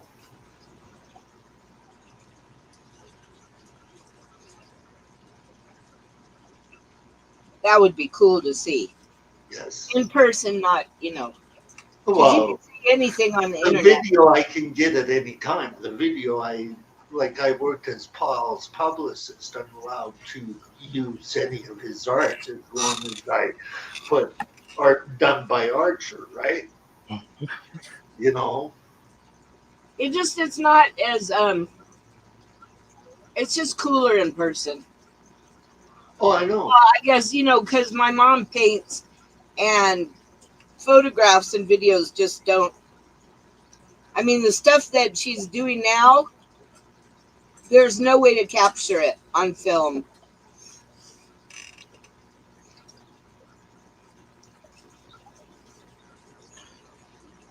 I'll take that challenge, damn it. But Paul's been in the news. He helped a kid with cancer and all of that kind of stuff. He does a lot of charity work. He actually did a guppy photograph that I have. Wait, he works with cancer patients? As artists, they're asked to do stuff to help raise money for cancer. Oh, okay. Yes. I was reading an article about the Ronald McDonald House up in Canada. Yes. Paul's done work for Ronald McDonald, too. Yeah, well, no, I'm quite pissed. I'm not giving them any money anymore. They're evicting cancer kids. Oh, I know.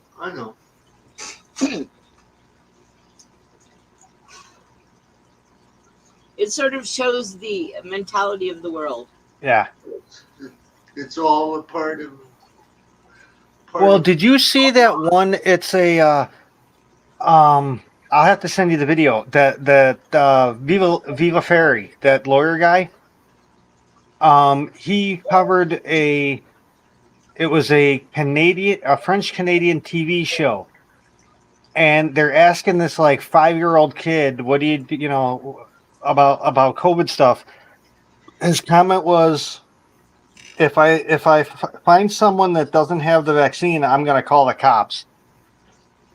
And then his sister said they should just start taking things away from them until they just comply and get the shot. And I'm listening to this going, oh my God. We know how mom disciplines her. Holy cow. I'm listening to this going, seriously, I cannot believe I'm hearing this in 2022.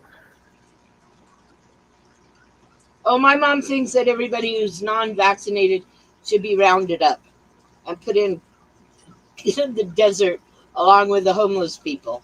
Well, how would I become president then? Run for office. It doesn't matter. God, I'd never want to be president. Dude, I honest to God, I would be president for like a month max. they would JFK my ass.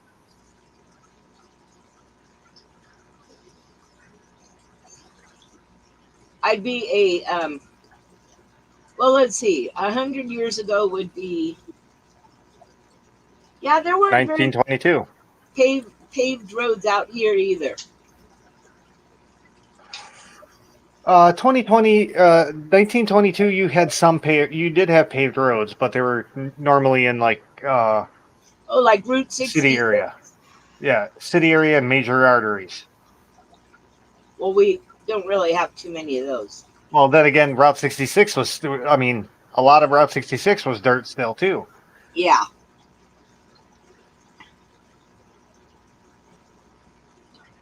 But like like in Chicago, you had roads. Or all around Chicago, you had roads. We had cobblestone roads. Yeah, Brick roads. cobblestone, brick. Yeah. Can you imagine having an open slate to paint a building with Wow. a mural? Can you Oh imagine? man, it would be kind of fun. I would never be hired to paint a building again. The father of my oldest almost, well, he did get court-martialed. He was in the Navy, and I don't know the colonels and whatever. But anyway, his supervisor told him to go paint one of the rooms down below. And Lloyd said, what color? And he said, I don't care, one color. Paint the entire room one color. So, and there were like overhead pipes and stuff. So he painted he said, I did it the easy way. I got an air compressor, black paint, and I painted the entire room, including a light bulb. So then he was told that he needed to paint it in two colors so that they could see where the low pipes were and not to paint the light bulb. So he got white and outlined everything. And even though he was like following directions explicitly, he got court-martialed, but they didn't convict him or anything because he did exactly what he was told.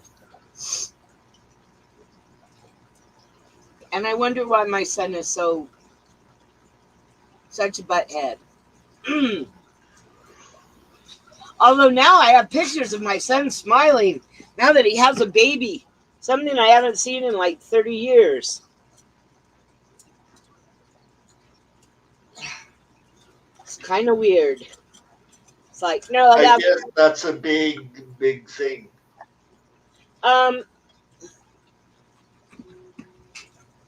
My oldest should have been an only child. When I got a divorce, my parents should have raised him, not my ex.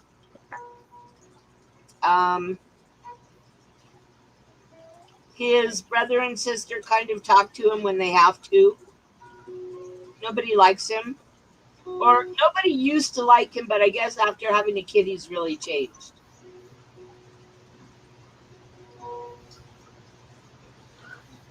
But, well, if he moves to Texas, I may see my granddaughter. But, well, he is moving back to Texas. But I haven't talked to him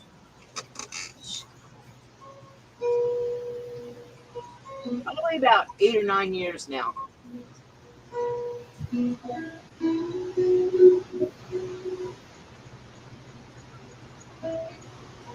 A Panu.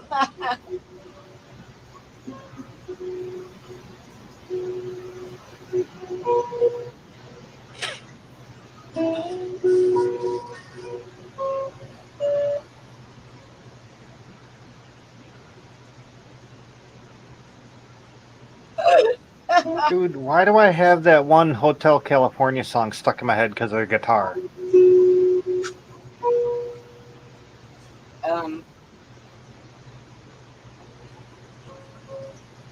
I don't know. Somehow you got an earworm. Yeah. Oh my God! I seriously, I had dreams of that. I can say I In can. Motor, no, I in can Motor Cities, one of the guys had leeches in his tank, and he was taking them out with a tweezer, and they're doing like experiment, how to kill them, how long he had to do, and put them in fresh water, and some of them came back to life. that's scary. Yeah, but everybody was assuming that they were blood-sucking leeches, and that's not always true. There's leeches. Some leeches live off of detritus. There's leeches in one of the rivers around here. Those are probably blood-sucking leeches. They are. My We friend have found them out up here about in them. Canada too, Yeah, when her dog went in the water and came right? out with leeches on them. But leeches is like a very, very large group of Yeah. species that have got various different types of attitudes and feeding Yeah. mechanisms and all. They're All just I know is if I lived there, I'd burn the house down because of man. They were everywhere in that tank. they probably came in on either On a plant. or a food, He thinks they were a plant. and I thought it was a plant. But it all depends on if he fed that tank blackworms because leeches are found in In blackworms. black, yeah. I knew there was a reason I didn't like blackworms. I don't like bloodworms either. And I don't know why. I'll do bloodworms. I've never done blackworms though. The discus used to love the bloodworms.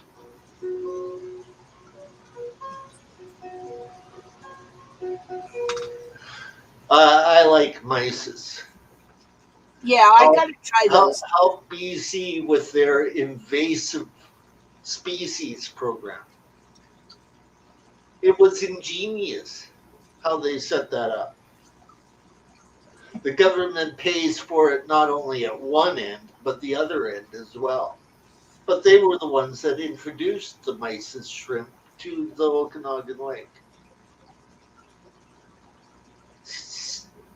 Stupidity. Yeah.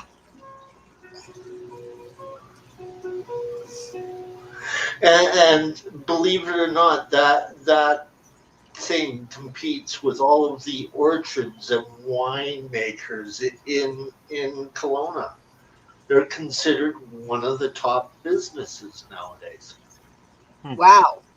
And I know the guy who basically started it. Yeah, I remember the first time you were talking about the Mises shrimp. One of those things I need to write down to order. And Mice's shrimp are great for African cichlids. One of their favorite diets, actually.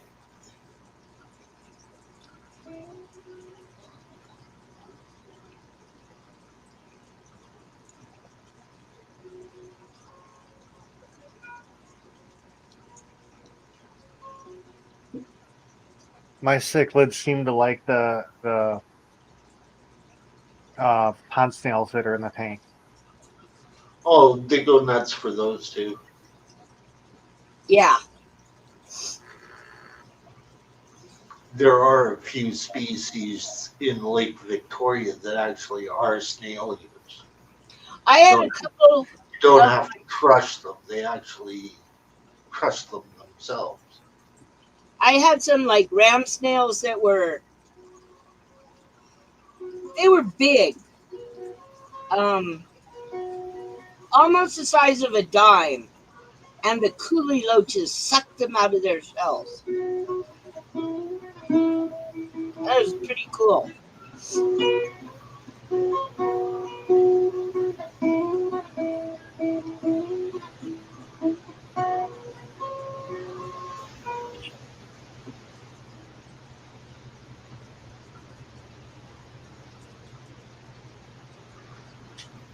So what's on your agenda now, Poeseewi? Um, well, I finished, well, except for 2 screws. Ha ha ha. Um, um, I have 2 screws left to put into the 150-gallon stand, and then it's done being reinforced. And I moved some stuff around in the living room so there's room for fish tanks. So I can start taking the tanks out of my room and taking up the carpet, well, what's left of the carpet, because we already cut big sections out. Um, By the way, Poeseewi, did your paper plan work? You said you were moving the tanks around on your blueprint plan. oh, I haven't done it yet. Oh, It's all sitting in the shoebox. I thought you were doing it when you said it. Okay. No, because I thought about it right before the stream, because, well, I moved the goldfish stand a little closer to the dresser, and now I can only get the dresser drawer open basically enough for my fingers. So, like, I have to stick something in there to get my socks out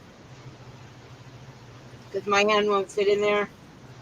And I suddenly had this like epiphany that if I put the dresser on the outside wall,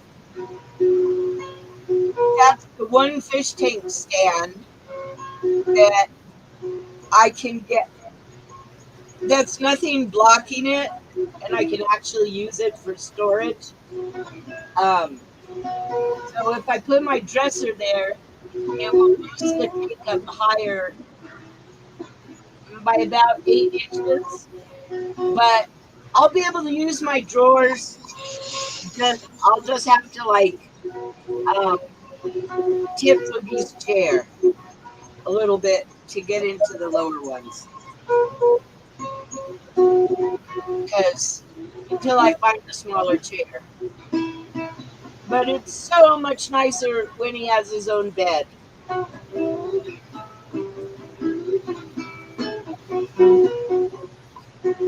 So I'm going to start putting extraneous stuff in boxes, which of course I'll need, and then I'll have to dig through the boxes to get to it, but that happens all the time. And then make sure that I have enough buckets, so I'll have to probably buy some more so I can take out all the rocks, not the substrate, but take out the heavy rocks and decor and fish out of some of the tanks and start moving them. Yeah. Probably only be able to move 1 or 2 a day.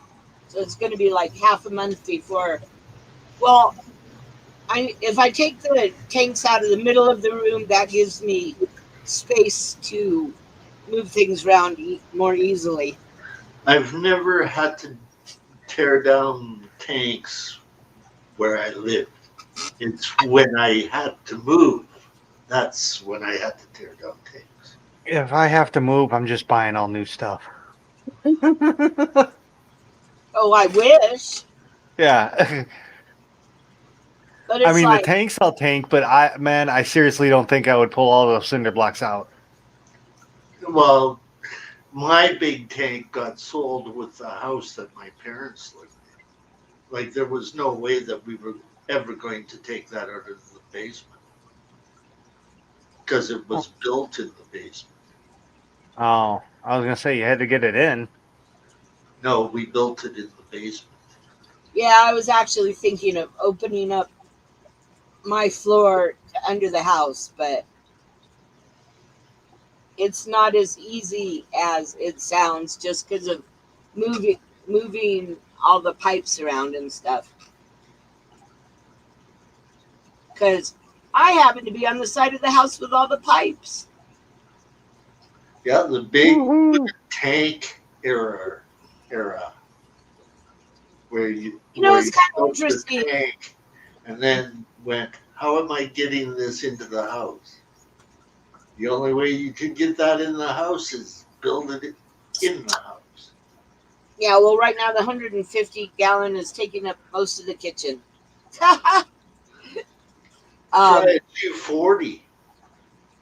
8 Oh, I'd foot love to. by 2 foot by 2 foot. Try that one on for size. Well, I definitely couldn't get it into the bathroom because my doors aren't that wide. The biggest tank I've ever moved was a 2 foot tall, 32 inches. No, it was 31 inches deep, and it was 14 foot long. That's a big tank. Yeah. I made a rule when I moved out. You never get a size bigger, a tank bigger than what 2 people can safely carry. And you're better off with 1 person. Yeah.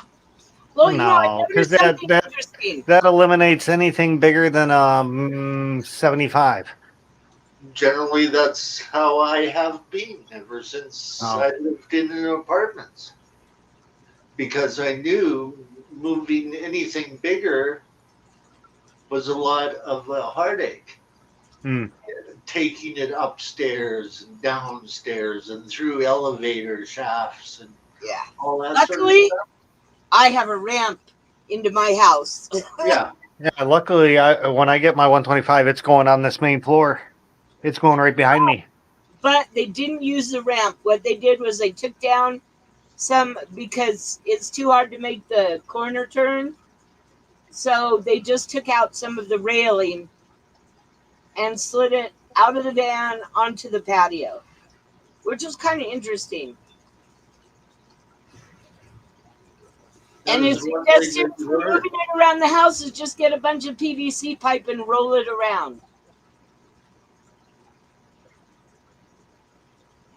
It's like, that'd take me forever just walking the length of the tank to move the rollers, like from the back to the front. It's like, I still haven't figured out how to explain to my doctor that, yeah, sure, I'd like to walk 45 minutes a day, but like, I'm lucky if I could walk 3 or 4 minutes before I'm like, just can't walk anymore. So the other option is to cut out carbohydrates. Okay, so I eat mostly meat and vegetables. I cut down on fruit because of the sugar. Oh, I should just quit eating. But then it's the thing of having all of the health issues that you have, Poeseewi. Okay, repeat that. That's how diet generally affects anybody. Yeah. Well, yes, I have to stay away from anything that contains starch because starch generally makes things hard, right? Yeah. So if you've got arthritis, starch is the worst thing. I have arthritis, but you have rheumatoid arthritis. You don't have the real osteo. Yeah. The real McCoy is a pain in the ass. Let me tell you. Well, wouldn't that be an actual broken coccyx?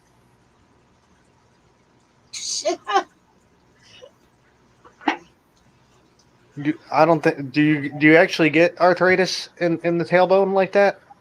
Yes. Yes. Oh, I thought it was just like legs and arms and stuff. Oh no. Oh no. It can affect any injury that you've ever had too. Yeah, and it's like you should see my mom's spine. You should think of how bad my spine is with osteoarthritis with 3 herniated discs. Oh, I broke my back once. My mom had a weird thing happen. About 3 or 4 years ago, she had rotator cuff surgery.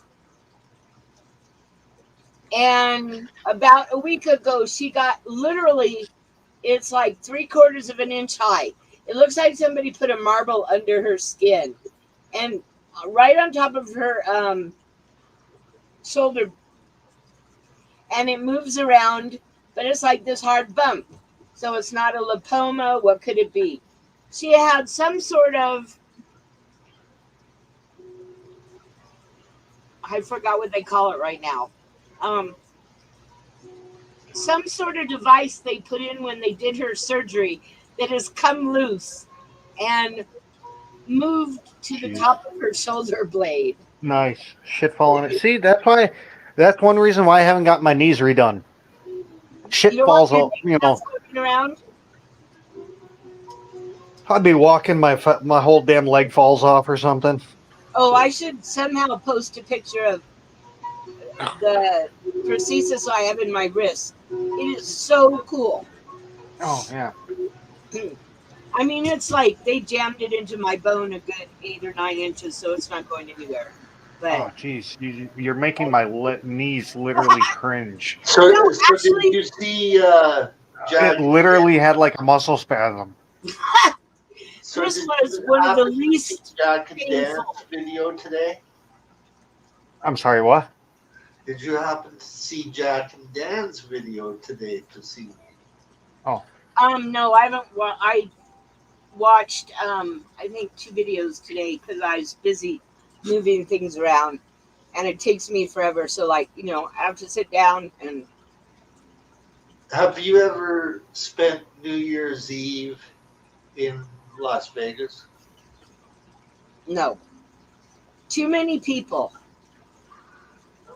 I did in the 80s, entertaining people. And Jack and Dan celebrated New Year's this year in Las Vegas. I have a feeling they went out to see the guy from Tanked again. Ah, I have that feeling. I remember that show. Yeah, they sucked. You know what? I was the first person to interview them when their show first came up. Wow. Do you know that they also built the hippo exhibit in the Calgary Zoo? Oh no, that's cool. Now Yeah. that's dangerous animal. Yes. Yeah. Can you imagine you're building a tank for tilapia and hippos? It would have to You have be to really show the strong. tilapia, but you also have to show the hippo. I mean, at that point, don't you? Isn't it kind of just a pool? It was beautiful. And and believe it or not, it was only fish that died during the flood in Calgary. Wow. That building was flooded like you would not believe. They lost all the tilapia, but the hippos made it through fine. I'm at the Colorado Gator Farm. They have tilapia to feed the gators. Well, and they sell them too, but oh, it's way too early for the coyotes to come now. Hush. But it's easy to restock tilapia. Yeah. Very- Yeah, I was gonna ask, can't they just order up new? Yeah, but the issue was not just ordering up new. It was like, why did they have the flood in the beginning? Somebody was holding back the water and was not allowing it to go through in time, and they had underground seepage from a dam.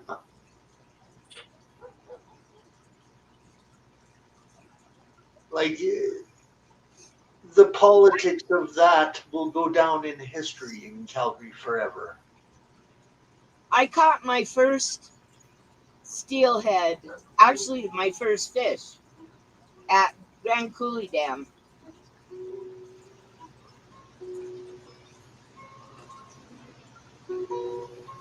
Eons ago when the dinosaurs roamed.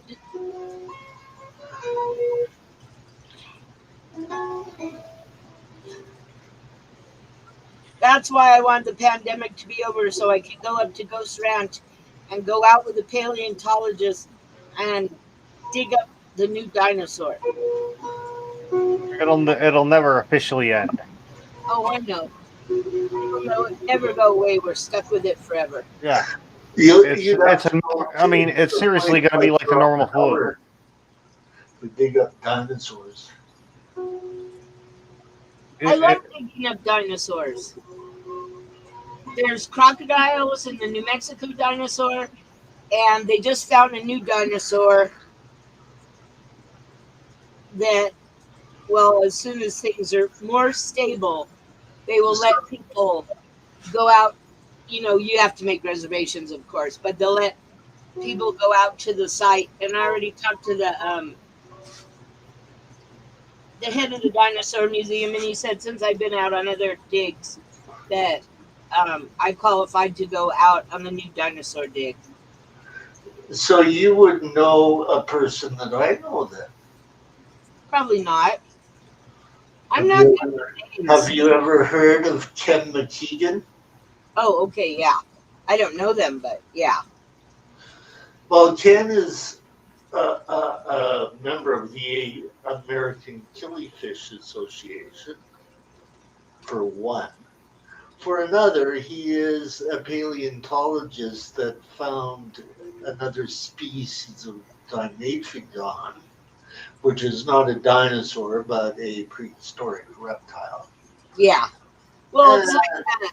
And he's also spoken at NEC meetings, like the NEC, Northeast Council of Aquarium Society, on the evolution of fish. I've known Ken for ages, and he knows about the paleontology spots of Canada very well. We have the Burgess Shale in BC, which date back to the trilobite times, and then we have the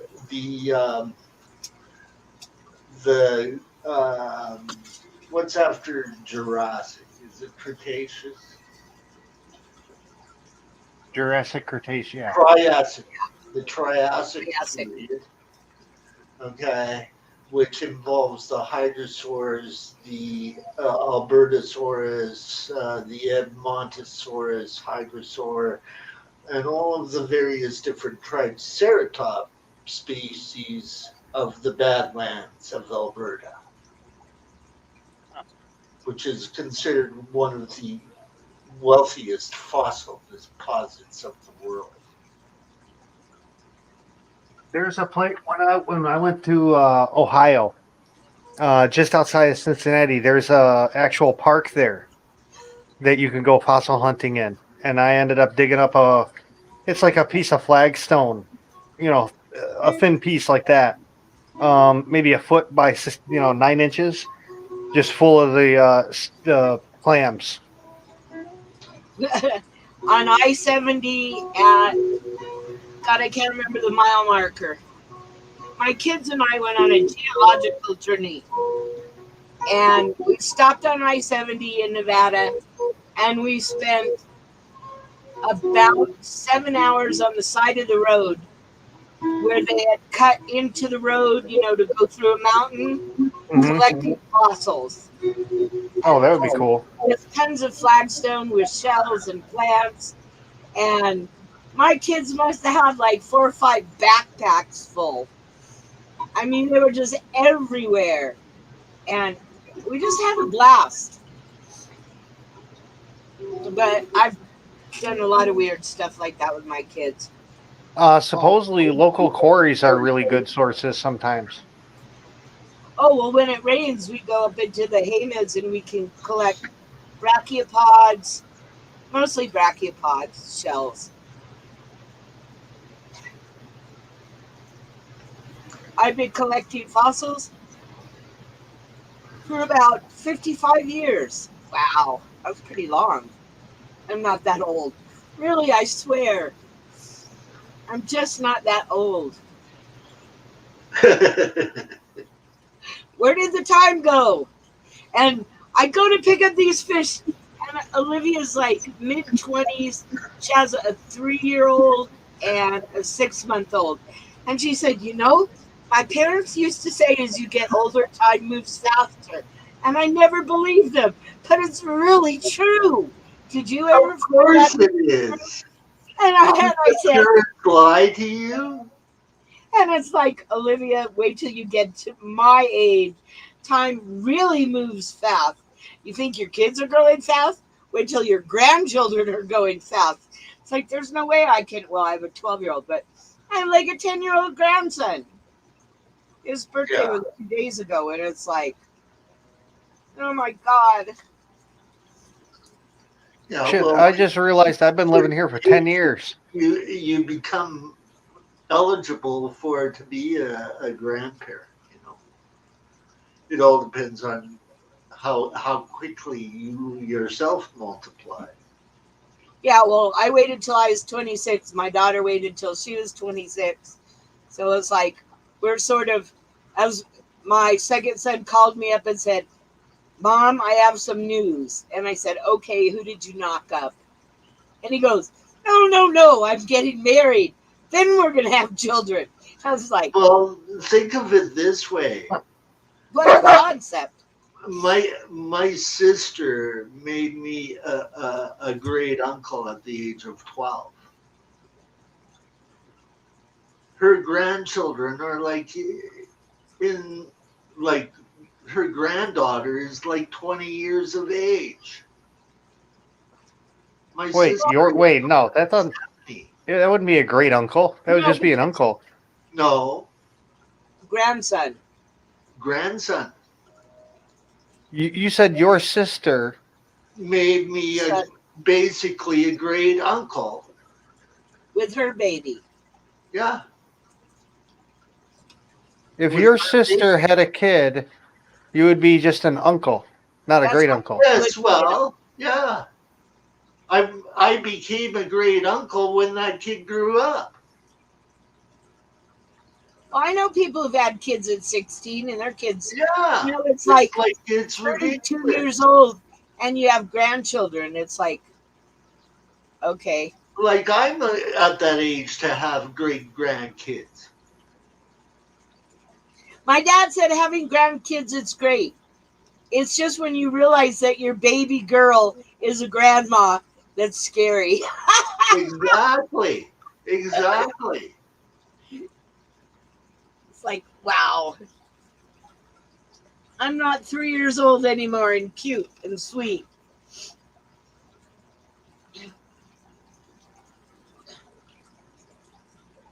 Oh, well, those things happen. We all have to grow up. And I know people that are uncles and aunts that are younger than their niece and nephews. That's just weird. Yeah. I mean, No, I it, know people like it that comes too. from But having multiple marriages too. yeah.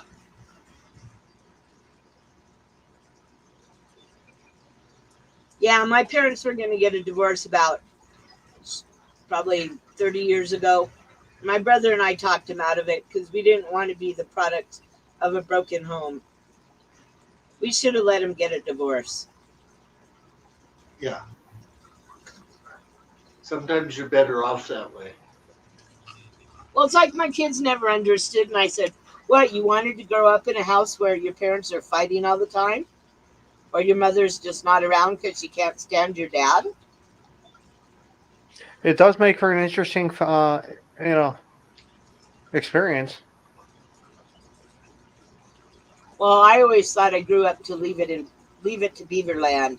But it turns Oh, out it was a I twisted. might be a great uncle too. I don't know if my daughter has had any kids, and she'd be older than 20. Now, come to think about it. Those youngins are just getting too old. No, I did not drop fish food out.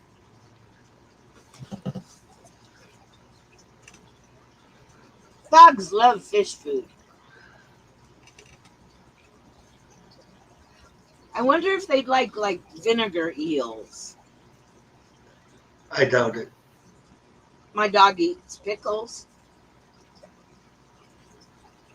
but he doesn't like green olives.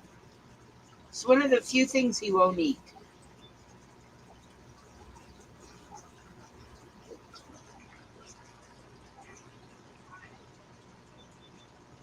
Is that due to the pimento? No, he doesn't like it whether it has garlic or blue cheese or not stuffed. He just doesn't like green olives. Well, they are raw. Yeah.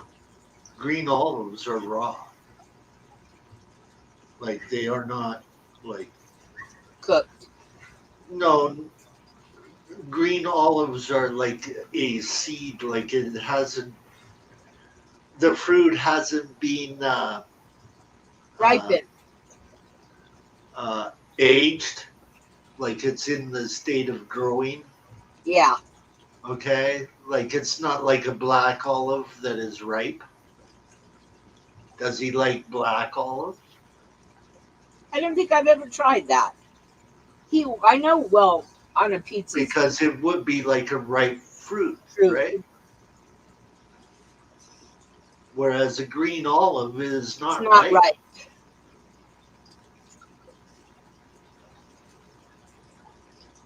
Oh, I'll have to try that. He shocked the chili guy, though, when he ate the green chili. It's like, oh, that's too hot for me, and your dog's eating it. It's like, yep, he likes green chili. He's weird.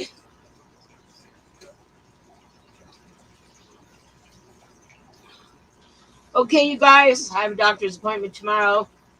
So it's been 2.5 hours. Thank you, everybody, for coming. No problem. And yep. Got to get back to my video that I'm working on. And it's probably going to be next Monday that the rocket scientist is coming. Oh, okay. Because he said it would either be next Monday or the Monday after, but I think it'll be next Monday. And he's just still amazed that anybody is interested in meeting him. And it's like, Dad, you're cool. Part of history, man. If he's a rocket scientist, he knows his physics, man. Oh, yeah. Well, definitely. He helped my kids through their physics classes. I mean, if it wouldn't have been for my dad, they may have needed a tutor, but they did have a tutor.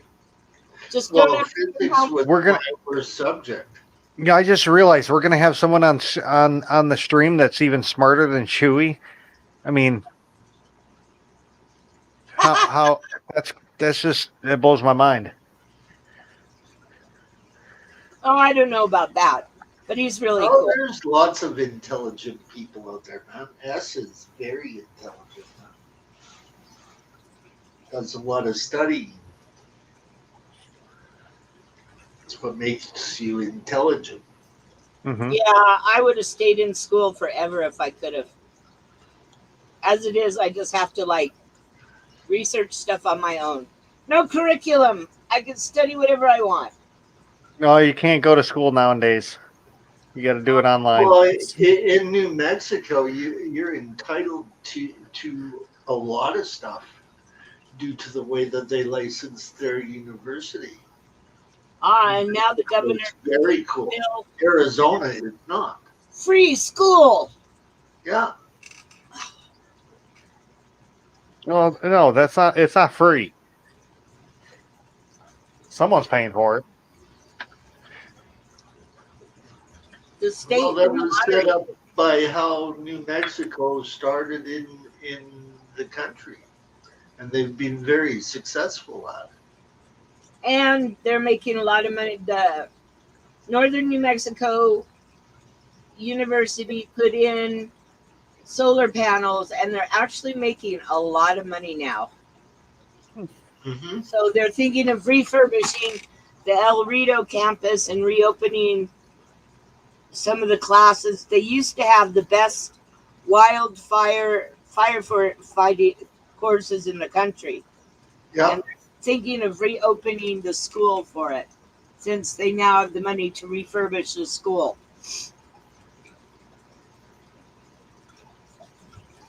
Maybe it's understanding the economics. And I bet you they make a lot of money out of Texas for that electricity. Yeah. Well, they're also they have a solar and wind engineering degree now. I just want to take. I wanted to take the basket weaving classes because,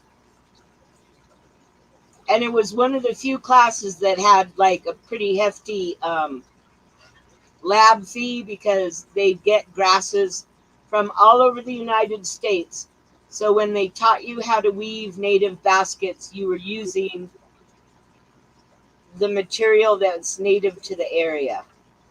Well, that's supposed to be true with everything. Well, yeah, but a lot of places cut corners. But yeah, I always wanted to take, because then I could learn how to make hoopah baskets and Ojibwe baskets, and I already know how to make Navajo baskets. It's like learning how to make drums in the culture as well. Yeah. You know, like not I every, know how to make lots of things. every province or state has got a buffalo herd, and that, you know, to get skins from even back in ancient times. I think the school should implement the aquarium building class. They do. That would be cool. Yeah. One of the colleges in Oregon has got that class. They also offer a higher level of Aquarius courses that you can take roundhouse that would qualify you to be a junior level type of person to work in a public aquarium. Yeah, no, thank you. It's taught by, it's taught. One of the teachers of that course is Dr. Tim Miller Morgan. I honestly would never want to work in an aquarium. I would see the fish and I'd want to take them home. I was just going to say that. And I'm not that I can work in a pet shop. I don't think I would ever want to work in an aquarium, though. Oh, no, because the fish are just too cool and too awesome and rare. But like, hey, they won't miss this one fish. Yeah. Sneak it out in a bag. Yeah.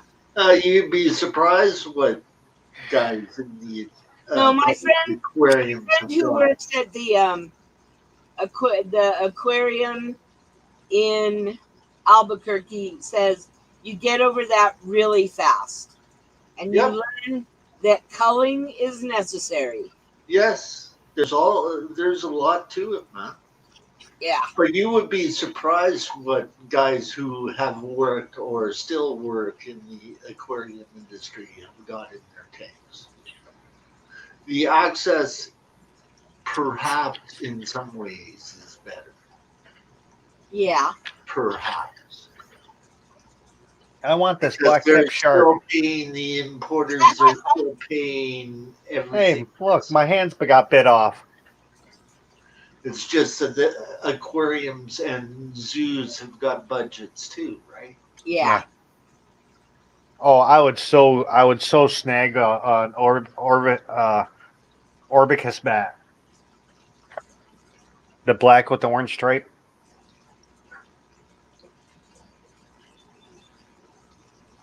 I don't know. Those things are awesome fish. With my fish, except I need more female ruby greens.